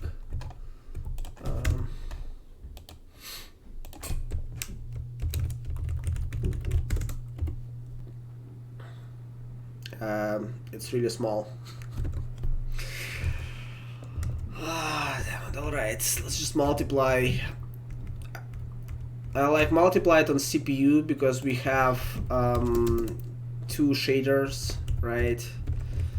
So, alright, so the buffalo is clearly broken. Let's make it larger. Alright.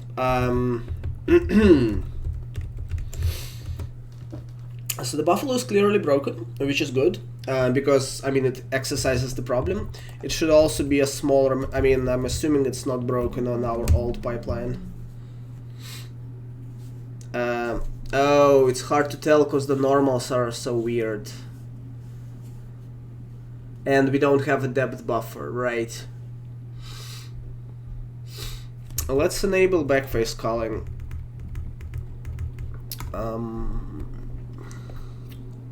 We'll need to do this anyway at some point because it's faster.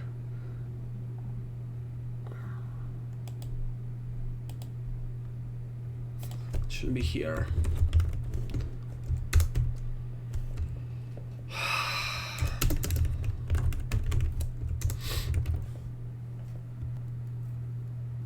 All right.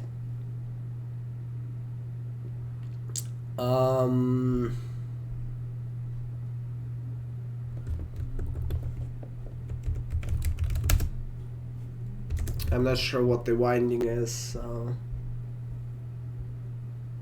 right. Doesn't really matter. So okay, so this is how the buffalo looks. One side of a buffalo looks. Now let's enable.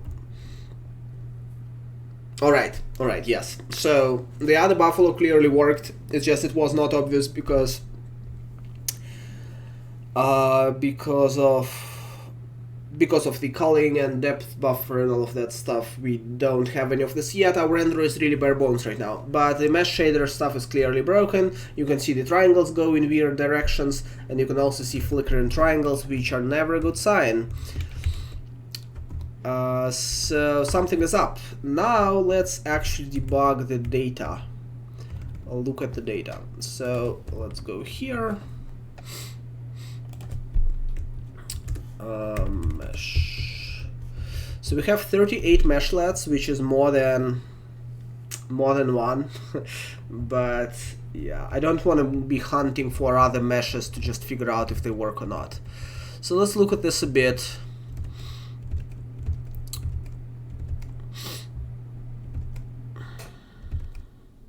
So you can see here, by the way, that our meshlets are kind of not great. So like this meshlet has 63 indices. So this is like 20 triangles, which is half as many triangles as we could fit. But the vertex count is 62. This means we reached the vertex count limit at 62 and then said nothing else fits, right? So we have to fill the next meshlet now.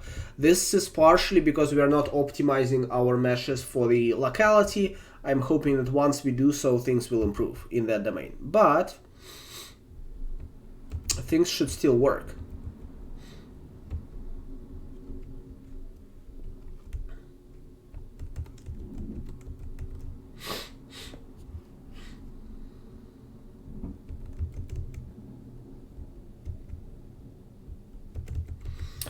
This is going to be hard to debug. Let's look at the first one. So it has 55 vertices, and then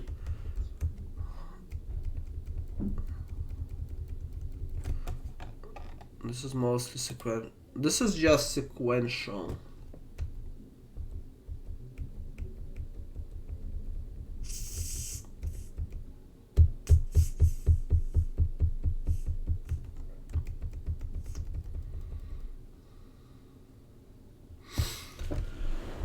All right.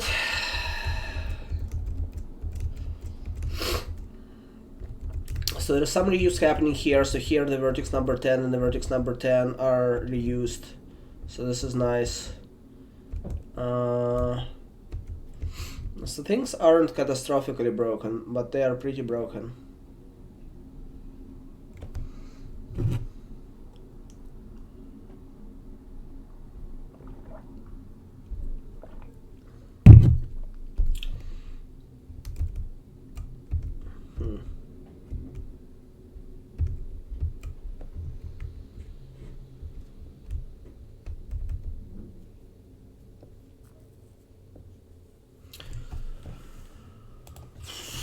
Yeah, it's gonna be hard to debug this data because there's like a lot of numbers, right? So nothing is like crazily wrong, right? These are like numbers, some of them are sequential, some of them aren't. Things seem to be reused, some of the batches are small, some of the batches are large. This is all within expectation. Like nothing is completely crazy here as far as I can tell. Oh, I remembered what we are not doing. Oh my god, yes, okay, whew. Alright, I think things will work now. It's all good. I started to do a thing and then I forgot why I wanted to do a thing. Alright. Aha, this is the problem. Yes, okay. It's all good. It's all great. Everything works, except for one small problem. So the one small problem goes like this.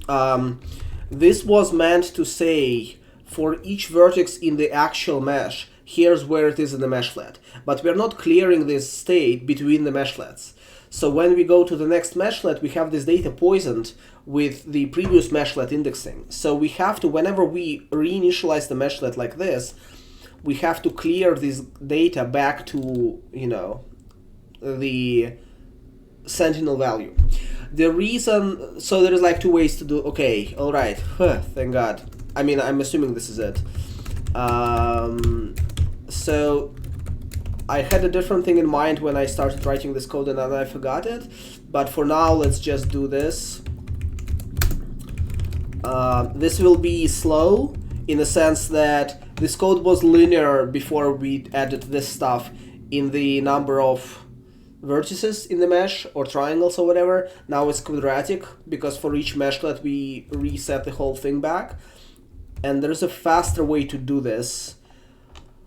But for now, let's just do this like this. And actually, let's just merge these guys. Or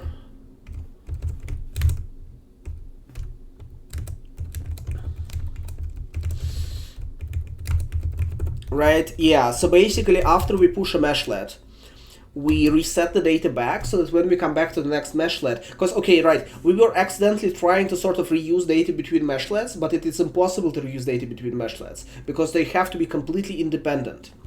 All right, let's see if that works. All right, thank God. That was it. Let's get back to our kitten.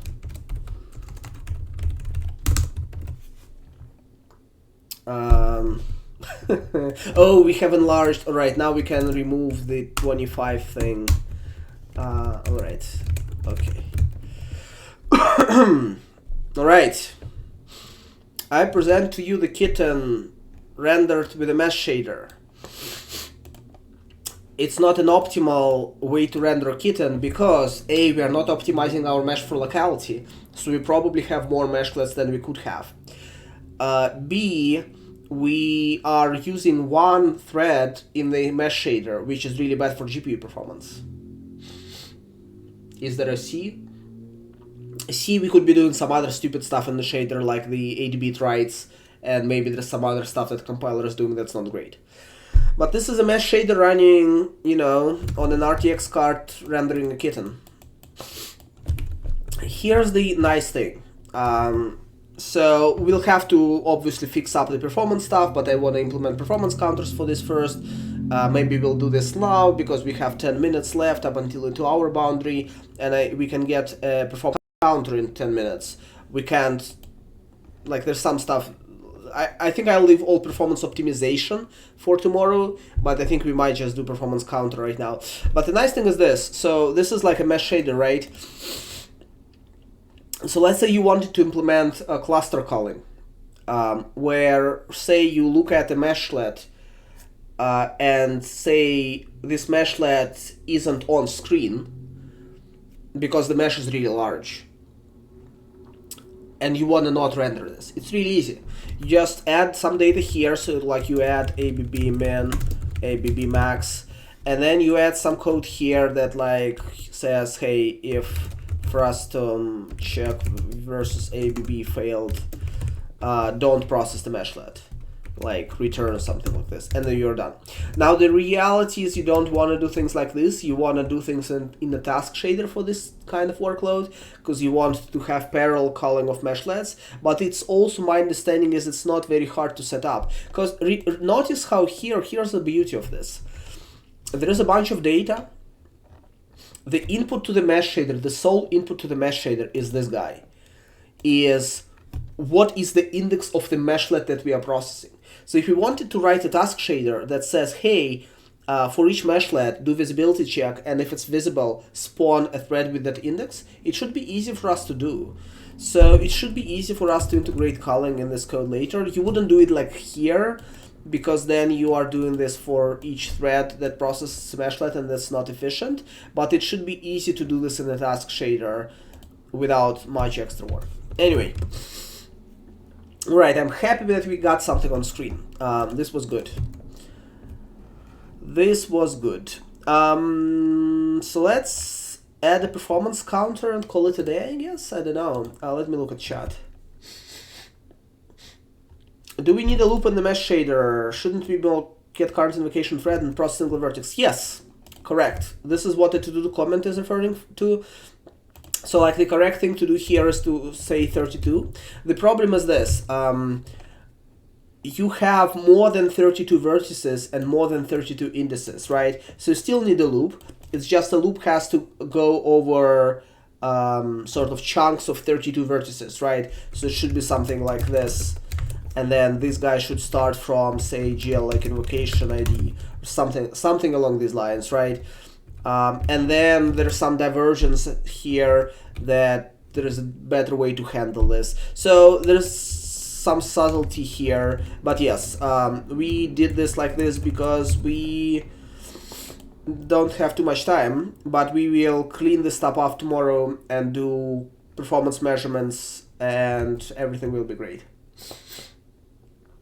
Do games like BF5 use ray stuff for all rendering or just lighting? I mean, ray tracing, if you're talking about the ray tracing, it's not really used in any games yet, but the stuff that people do right now is just like one effect, not even lighting, like maybe context shadows or like reflections or something. What was the problem? The problem was that the code that was building up the meshlet data was relying on this indexing structure that said which vertices of the giant mesh are used in the current meshlet, and we forgot to clear it between runs. So yeah, so this code is quadratic. There's a simple way to fix this, which is that instead of doing this, we'll go over the current meshlet. Oops.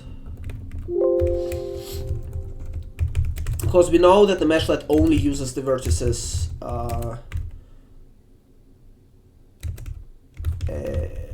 in its list, right? So this is a faster way to do this.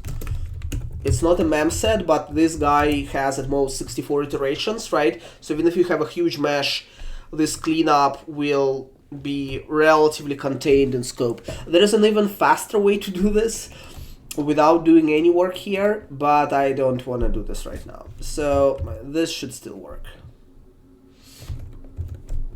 But there is an even faster way to do this, and code potentially like this with some performance improvements and enhanced, you know, like customizable limits might end up in Mesh Optimizer at some point. So there will be a function that says, hey, generate meshlet data, and it just gives you all of these index arrays, and then you can do whatever with them. So that would be nice.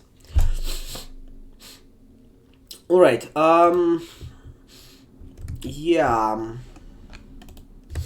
All right, you know, let's just add, we have like 5 minutes left, so we'll go over a bit, but I just want to add, I want to finish this on the, I want to kind of set up the stage for tomorrow, because the code that we wrote today should run way slower than traditional rasterization pipeline, because we have one thread that chugs through the entire meshlet, So we are using 3% of the capacity of the GPU, because for each warp there is one thread that's active. So it has to be really slow. It would be nice to know that it's really slow, and then tomorrow we can make it fast. So for this, we need to start timing. So let's first do CPU timing. We are running with vsync right now, so it should be like 60 FPS probably, but who knows. So GLFW has a timer somewhere. Yeah. So I just want to get a sense of the CPU time. And then we don't have a way to render text, but we do have a window title, so we'll just do CPU milliseconds, and then there will be GPU, but you know, we need to measure that first. So that's gonna be frame n minus frame start times 1000, and the GPU stuff is 0 for now. Oh, I guess it's frame begin. Right. And then GLFW set window title. Right. Alright, yeah, so I mean, we are obviously running at, this is debug with validation layers, we're running at 60 FPS, but we are rendering a small mesh, right? Out of curiosity, let's see how we handle a large mesh.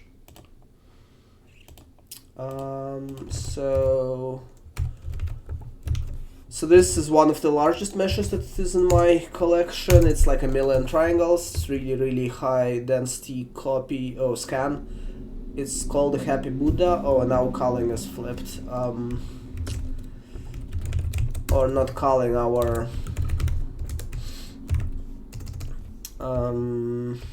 front face.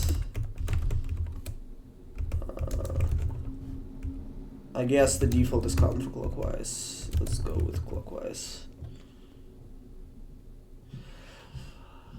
So this is unfortunate. We are still, even though we are running at 3% of the GPU capacity, what should be, we can render this mesh, which is 1,000,000 triangles, I believe. Let's confirm that it's 1,000,000 triangles.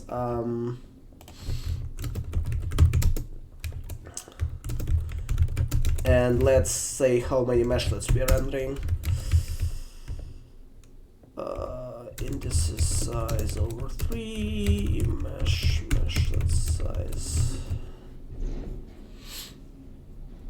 So yeah, it's 1,000,000 triangles, it's 26,000 meshlets. We are not optimizing the mesh for GPU locality. We are rendering 1,000,000 triangles at 3% of the GPU capacity, and we are still at 60 FPS. So this is a good GPU, you know. But the thing is, we are vsync bound, right? So I want to measure the GPU time, and the GPU time should be substantially different between our RTX version and non-RTX version. So let's do this quickly.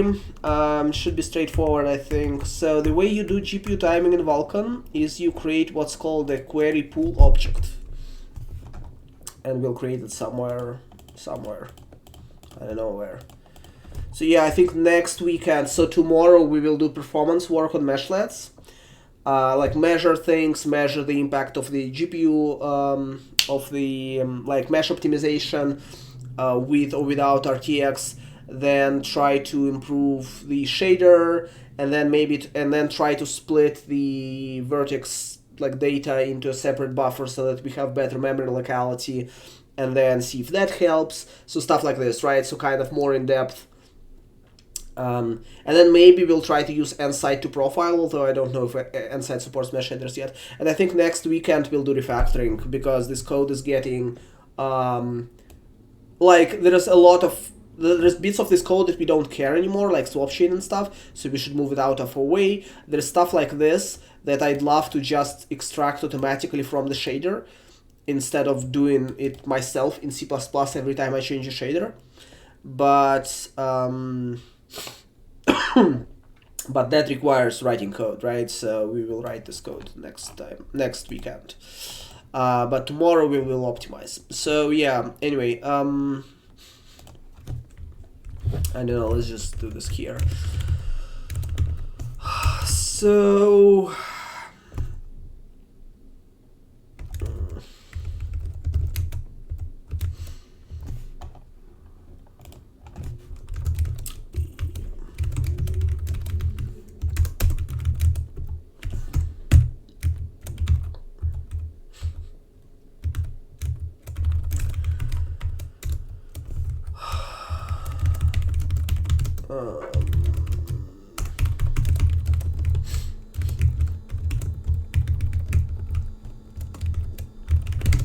so the query pool houses query objects. Query objects can be used for GPU timing and also for occlusion testing and some other stuff like that. But we will just need this for the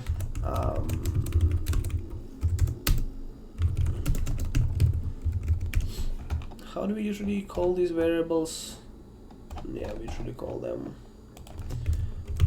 query pool.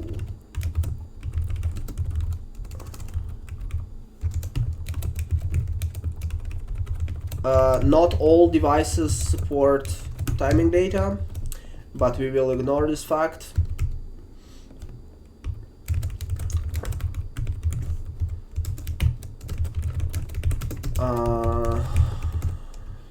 Oops, no, wait.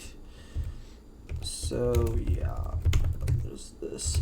Oh yeah, and you can also use this guy to measure some metrics, like how many vertices did the vertex shader process.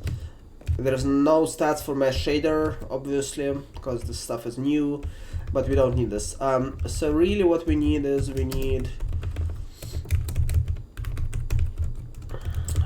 come on, alright, I can't type again.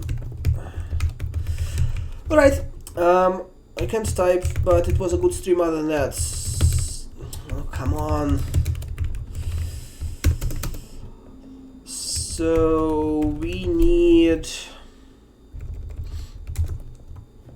Yeah, so there's occlusion queries, pipeline statistics, and timestamp. Oh, and something for some NVIDIA extension. Don't know what this is.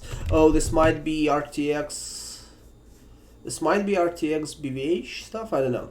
Anyway, we need a timestamp.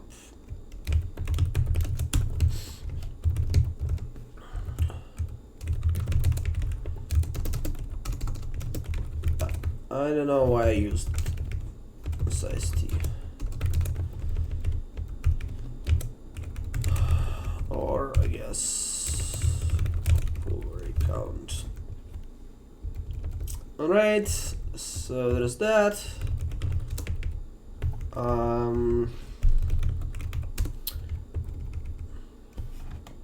Right.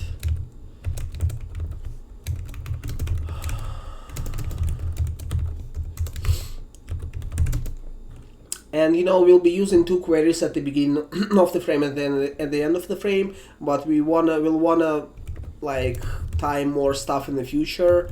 So for now, let's just say that we probably will need 128 queries, and then let's destroy it.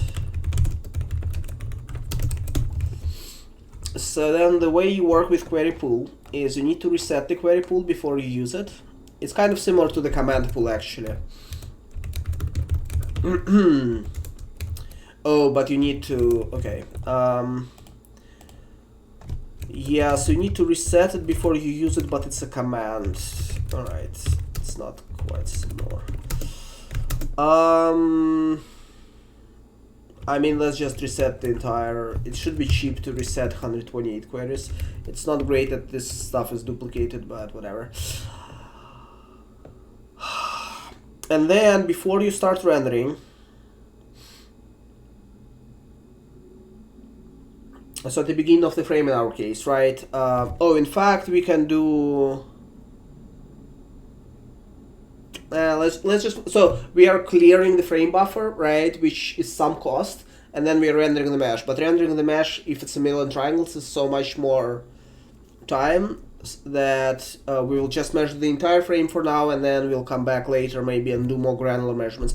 I was also thinking about integrating a GPU profiler, or rather integrating a profiler and then adding Vulkan support to it. I have 2 candidate profilers for this. I don't know which one I'll pick yet. We will see. There's no optimal choice, unfortunately, there. So yeah, and then you say I want to write a timestamp whenever a specific pipeline stage on the GPU finishes, which I never know what should be, but let's just say bottom of pipe. So bottom of pipe is kind of, for the first timestamp in the queue, it probably is not very important, but this is kind of after everything on the GPU has done executing, let's measure and write the timestamp. And then this is saying write the timestamp into the first query inside the pool, right? And then at the end of the frame, we are saying let's write it into the second member of the query pool. And then remember, we are doing this wait for idle thing that waits for all GPU processing to finish for now. So we are running CPU and GPU in sync for simplicity. And then here we can ask the query pool, hey, can you tell me how much time, like what's the timestamp rather for each, what's the value of each timestamp that the GPU has written into the pool is, right? So it's vk, I don't know, get query pool, get query pool results. So device query pool, first query count, data size, data. All right, let's just fill this. First query, then we need 2 queries. Well,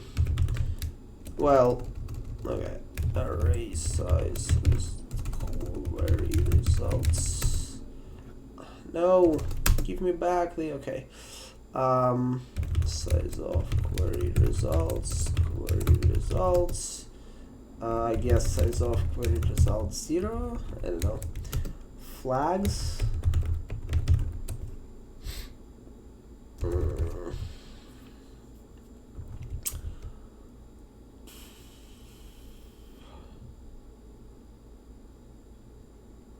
I think timestamps are 64-bit, so I want 64-bit version.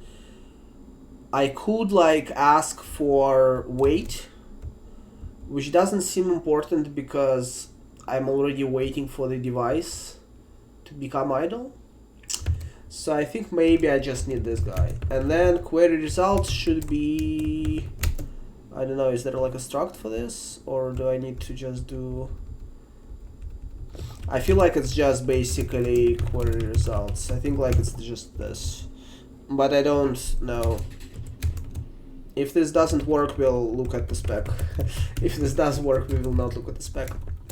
And then you can just, here's, you know, the frame begin, frame end.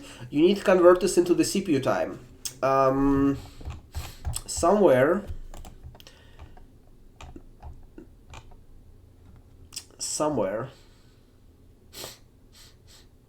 I don't remember where, I think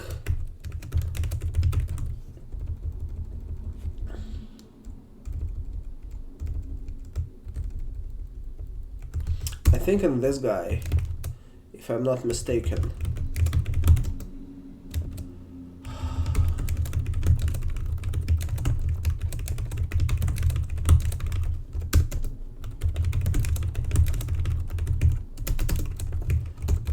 We might already be doing this somewhere.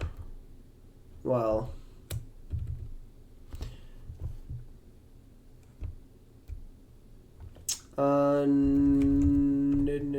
maybe I'm mistaken. Yeah, here. There's a timestamp period. And also this guy says if you can use timestamps, so that's good. Let's just call this props for now. And then we'll assert that this is guy error, no. Props, limits, timestamp. So this is saying you can measure time on compute and graphics workloads. Just assert this is always true. And then we can use timestamp period to probably multiply. So it's probably like frame GPU. Let's CPU.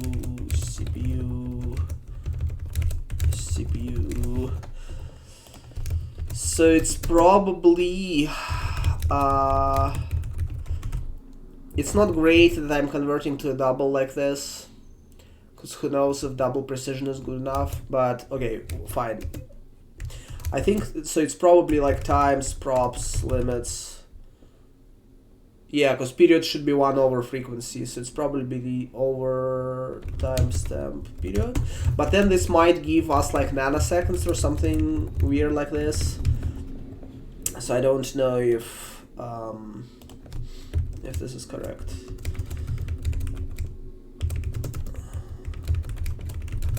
In fact, maybe we should just measure everything in milliseconds, so like,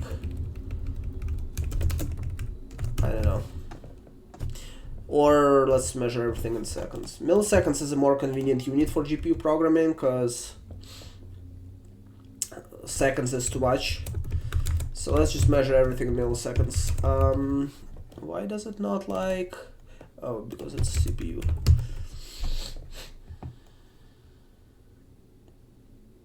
Yeah, so this is a very large number. I feel like it might be nanoseconds that this guy converts to. Let's look at the spec. Yeah, number of nanoseconds required for a timestamp query to be incremented by 1. So when you multiply by this value, when you multiply the timestamp data by this value, you get nanoseconds. And then you have to convert to, let's say, seconds by doing e-9, or milliseconds in our case, by multiplying by e-6. All right, let's check that our validation stuff works. All right, so we didn't commit a grave error when writing our timestamp code, so this is great. So now when we run this million triangles, we can see that we can sort of see the times are flaky. It looks like between 2 point something and 3 point something, but it's really, really hard to read because it oscillates so much.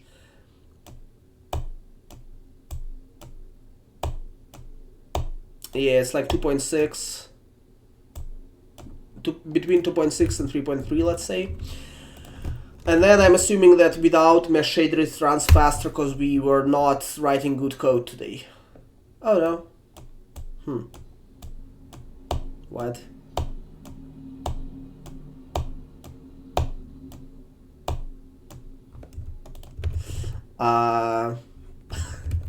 We're running at the same speed. I did not expect this because our code sucks.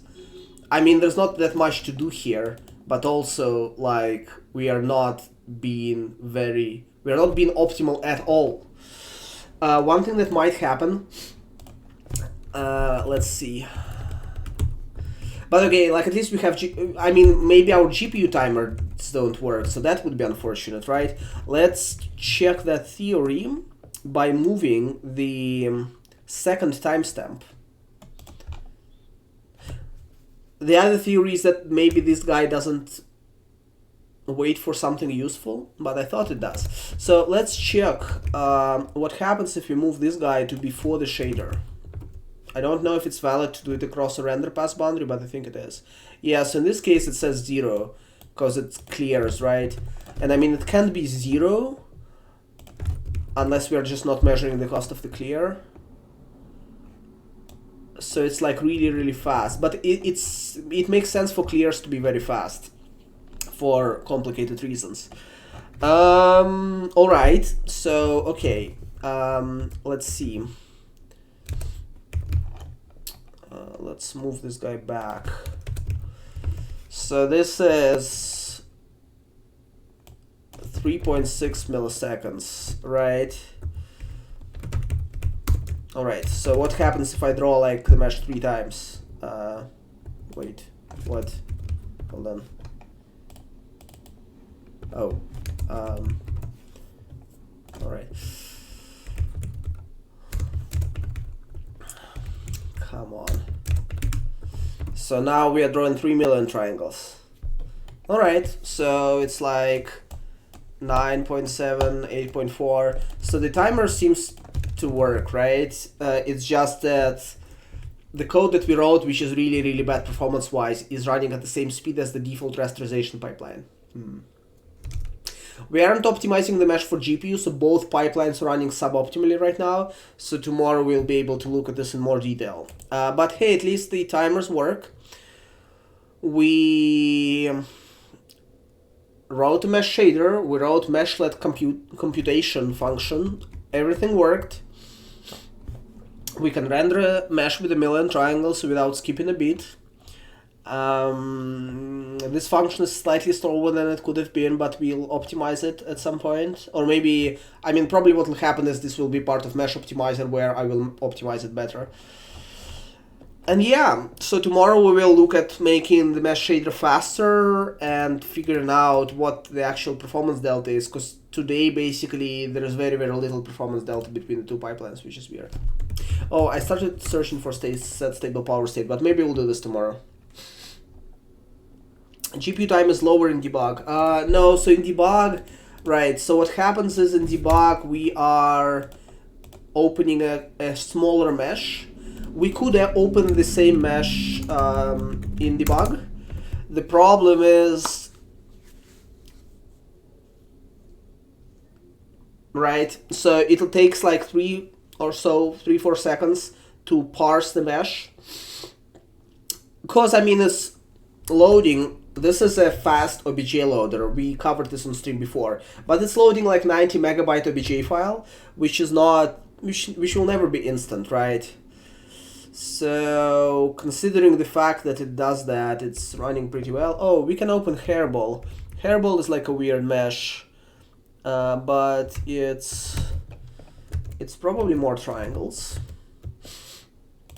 But yeah, so the reason why GPU time was lower in debug is because we are opening a different file.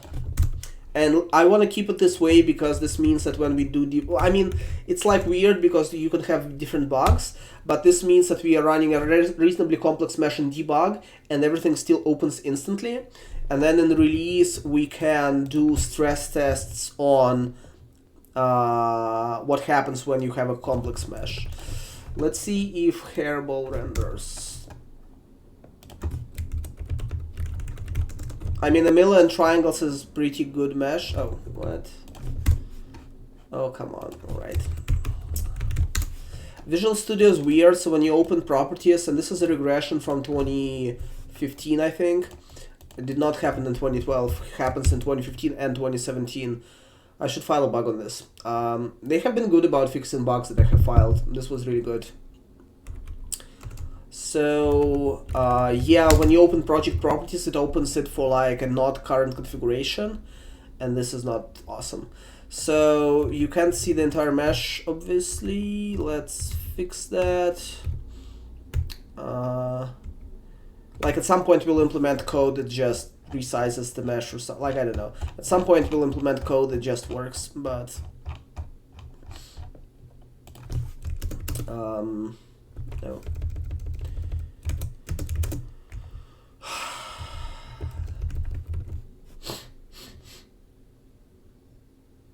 Right, so that's like 2.9, 2.8 million triangles.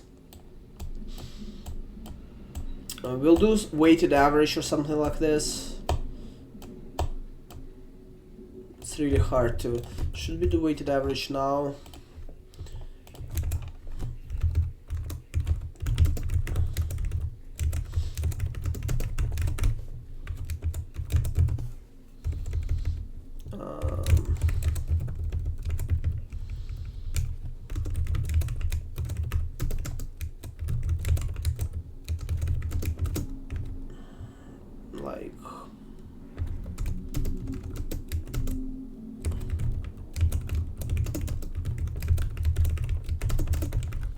Not sure what the correct, not correct, but not sure what to set these guys to. Might be fine. So yeah, let's render.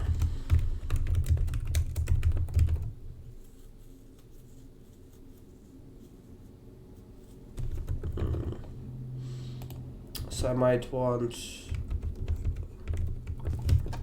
this. This is pretty extreme. So this is slightly easier to read, but the rounding throws this off. So let's do 2 digits. And still, when it hovers around 7, it's like hard to read this. But okay, this is slightly better. Maybe we'll go even more.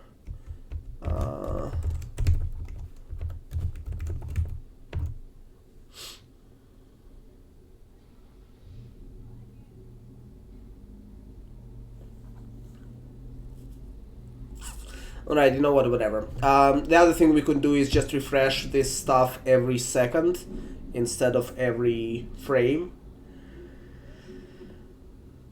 But it's good enough for now.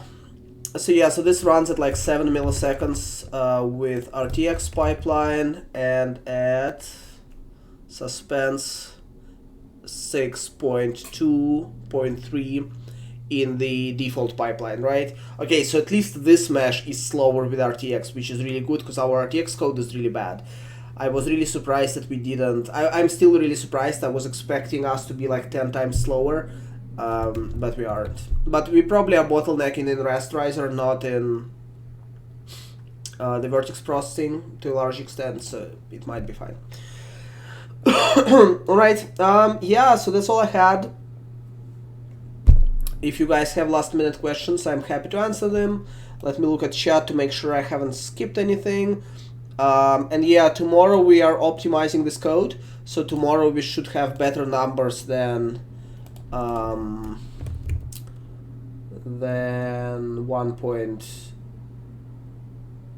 better numbers than like 3 milliseconds for the Happy Buddha scene, right?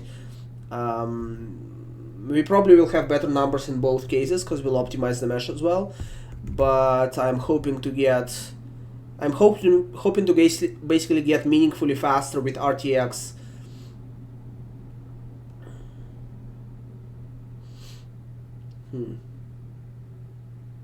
Here's the question. Here's something I should have done. Let me do this now before I answer like a final question and end the stream. So this might be how we will profile this tomorrow. Where's my mesh code? Okay.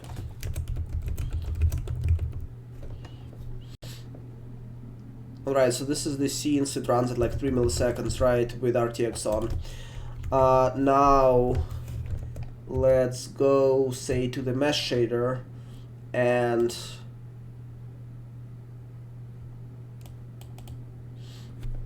yeah, and multiply the position by 0. This should make sure that every single triangle is degenerate, but the GPU doesn't know about this up until after rasterization stage. We should make sure that everything except for, so we will be paying the cost for running all of the vertex workload, which I'm expecting to be substantially slower right now because we are really poorly, you know, this is not how you write this code.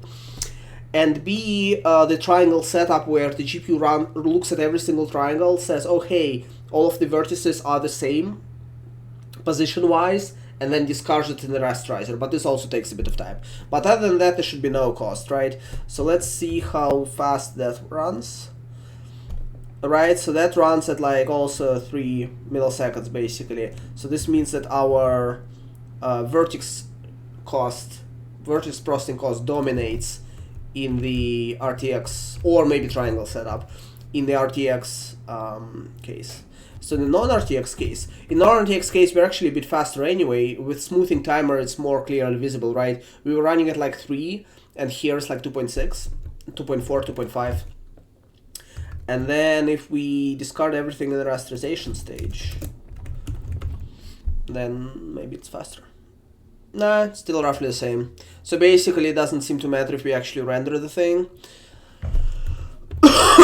Alright. Anyway, we'll optimize and explore performance stuff a bit more tomorrow. All right. Thank you guys. It was great. We have finally written code that I basically bought the GPU that we have been streaming on for the last couple of streams on for. So that was good. We didn't hit any issues in shader compiler or validation layers or driver or anything. It has been extremely smooth. The only thing that we have hit today is the thing that I have marked in the code where that wasn't related to the mesh shader, and the thing where some other thing. What was that thing? Yeah, and this thing which is also not related to any of the stuff, which is just an omission in the validation layers where we have written code that is actually not valid because we're using the vertex buffer as a storage buffer. We forgot to change it last time when we were converting between the two. And validation layers were silent about this. So that's also a problem. So we'll report all of these bugs probably off stream to not spend time on stream, and then do performance stuff tomorrow. Thank you for being on stream, and see you guys tomorrow.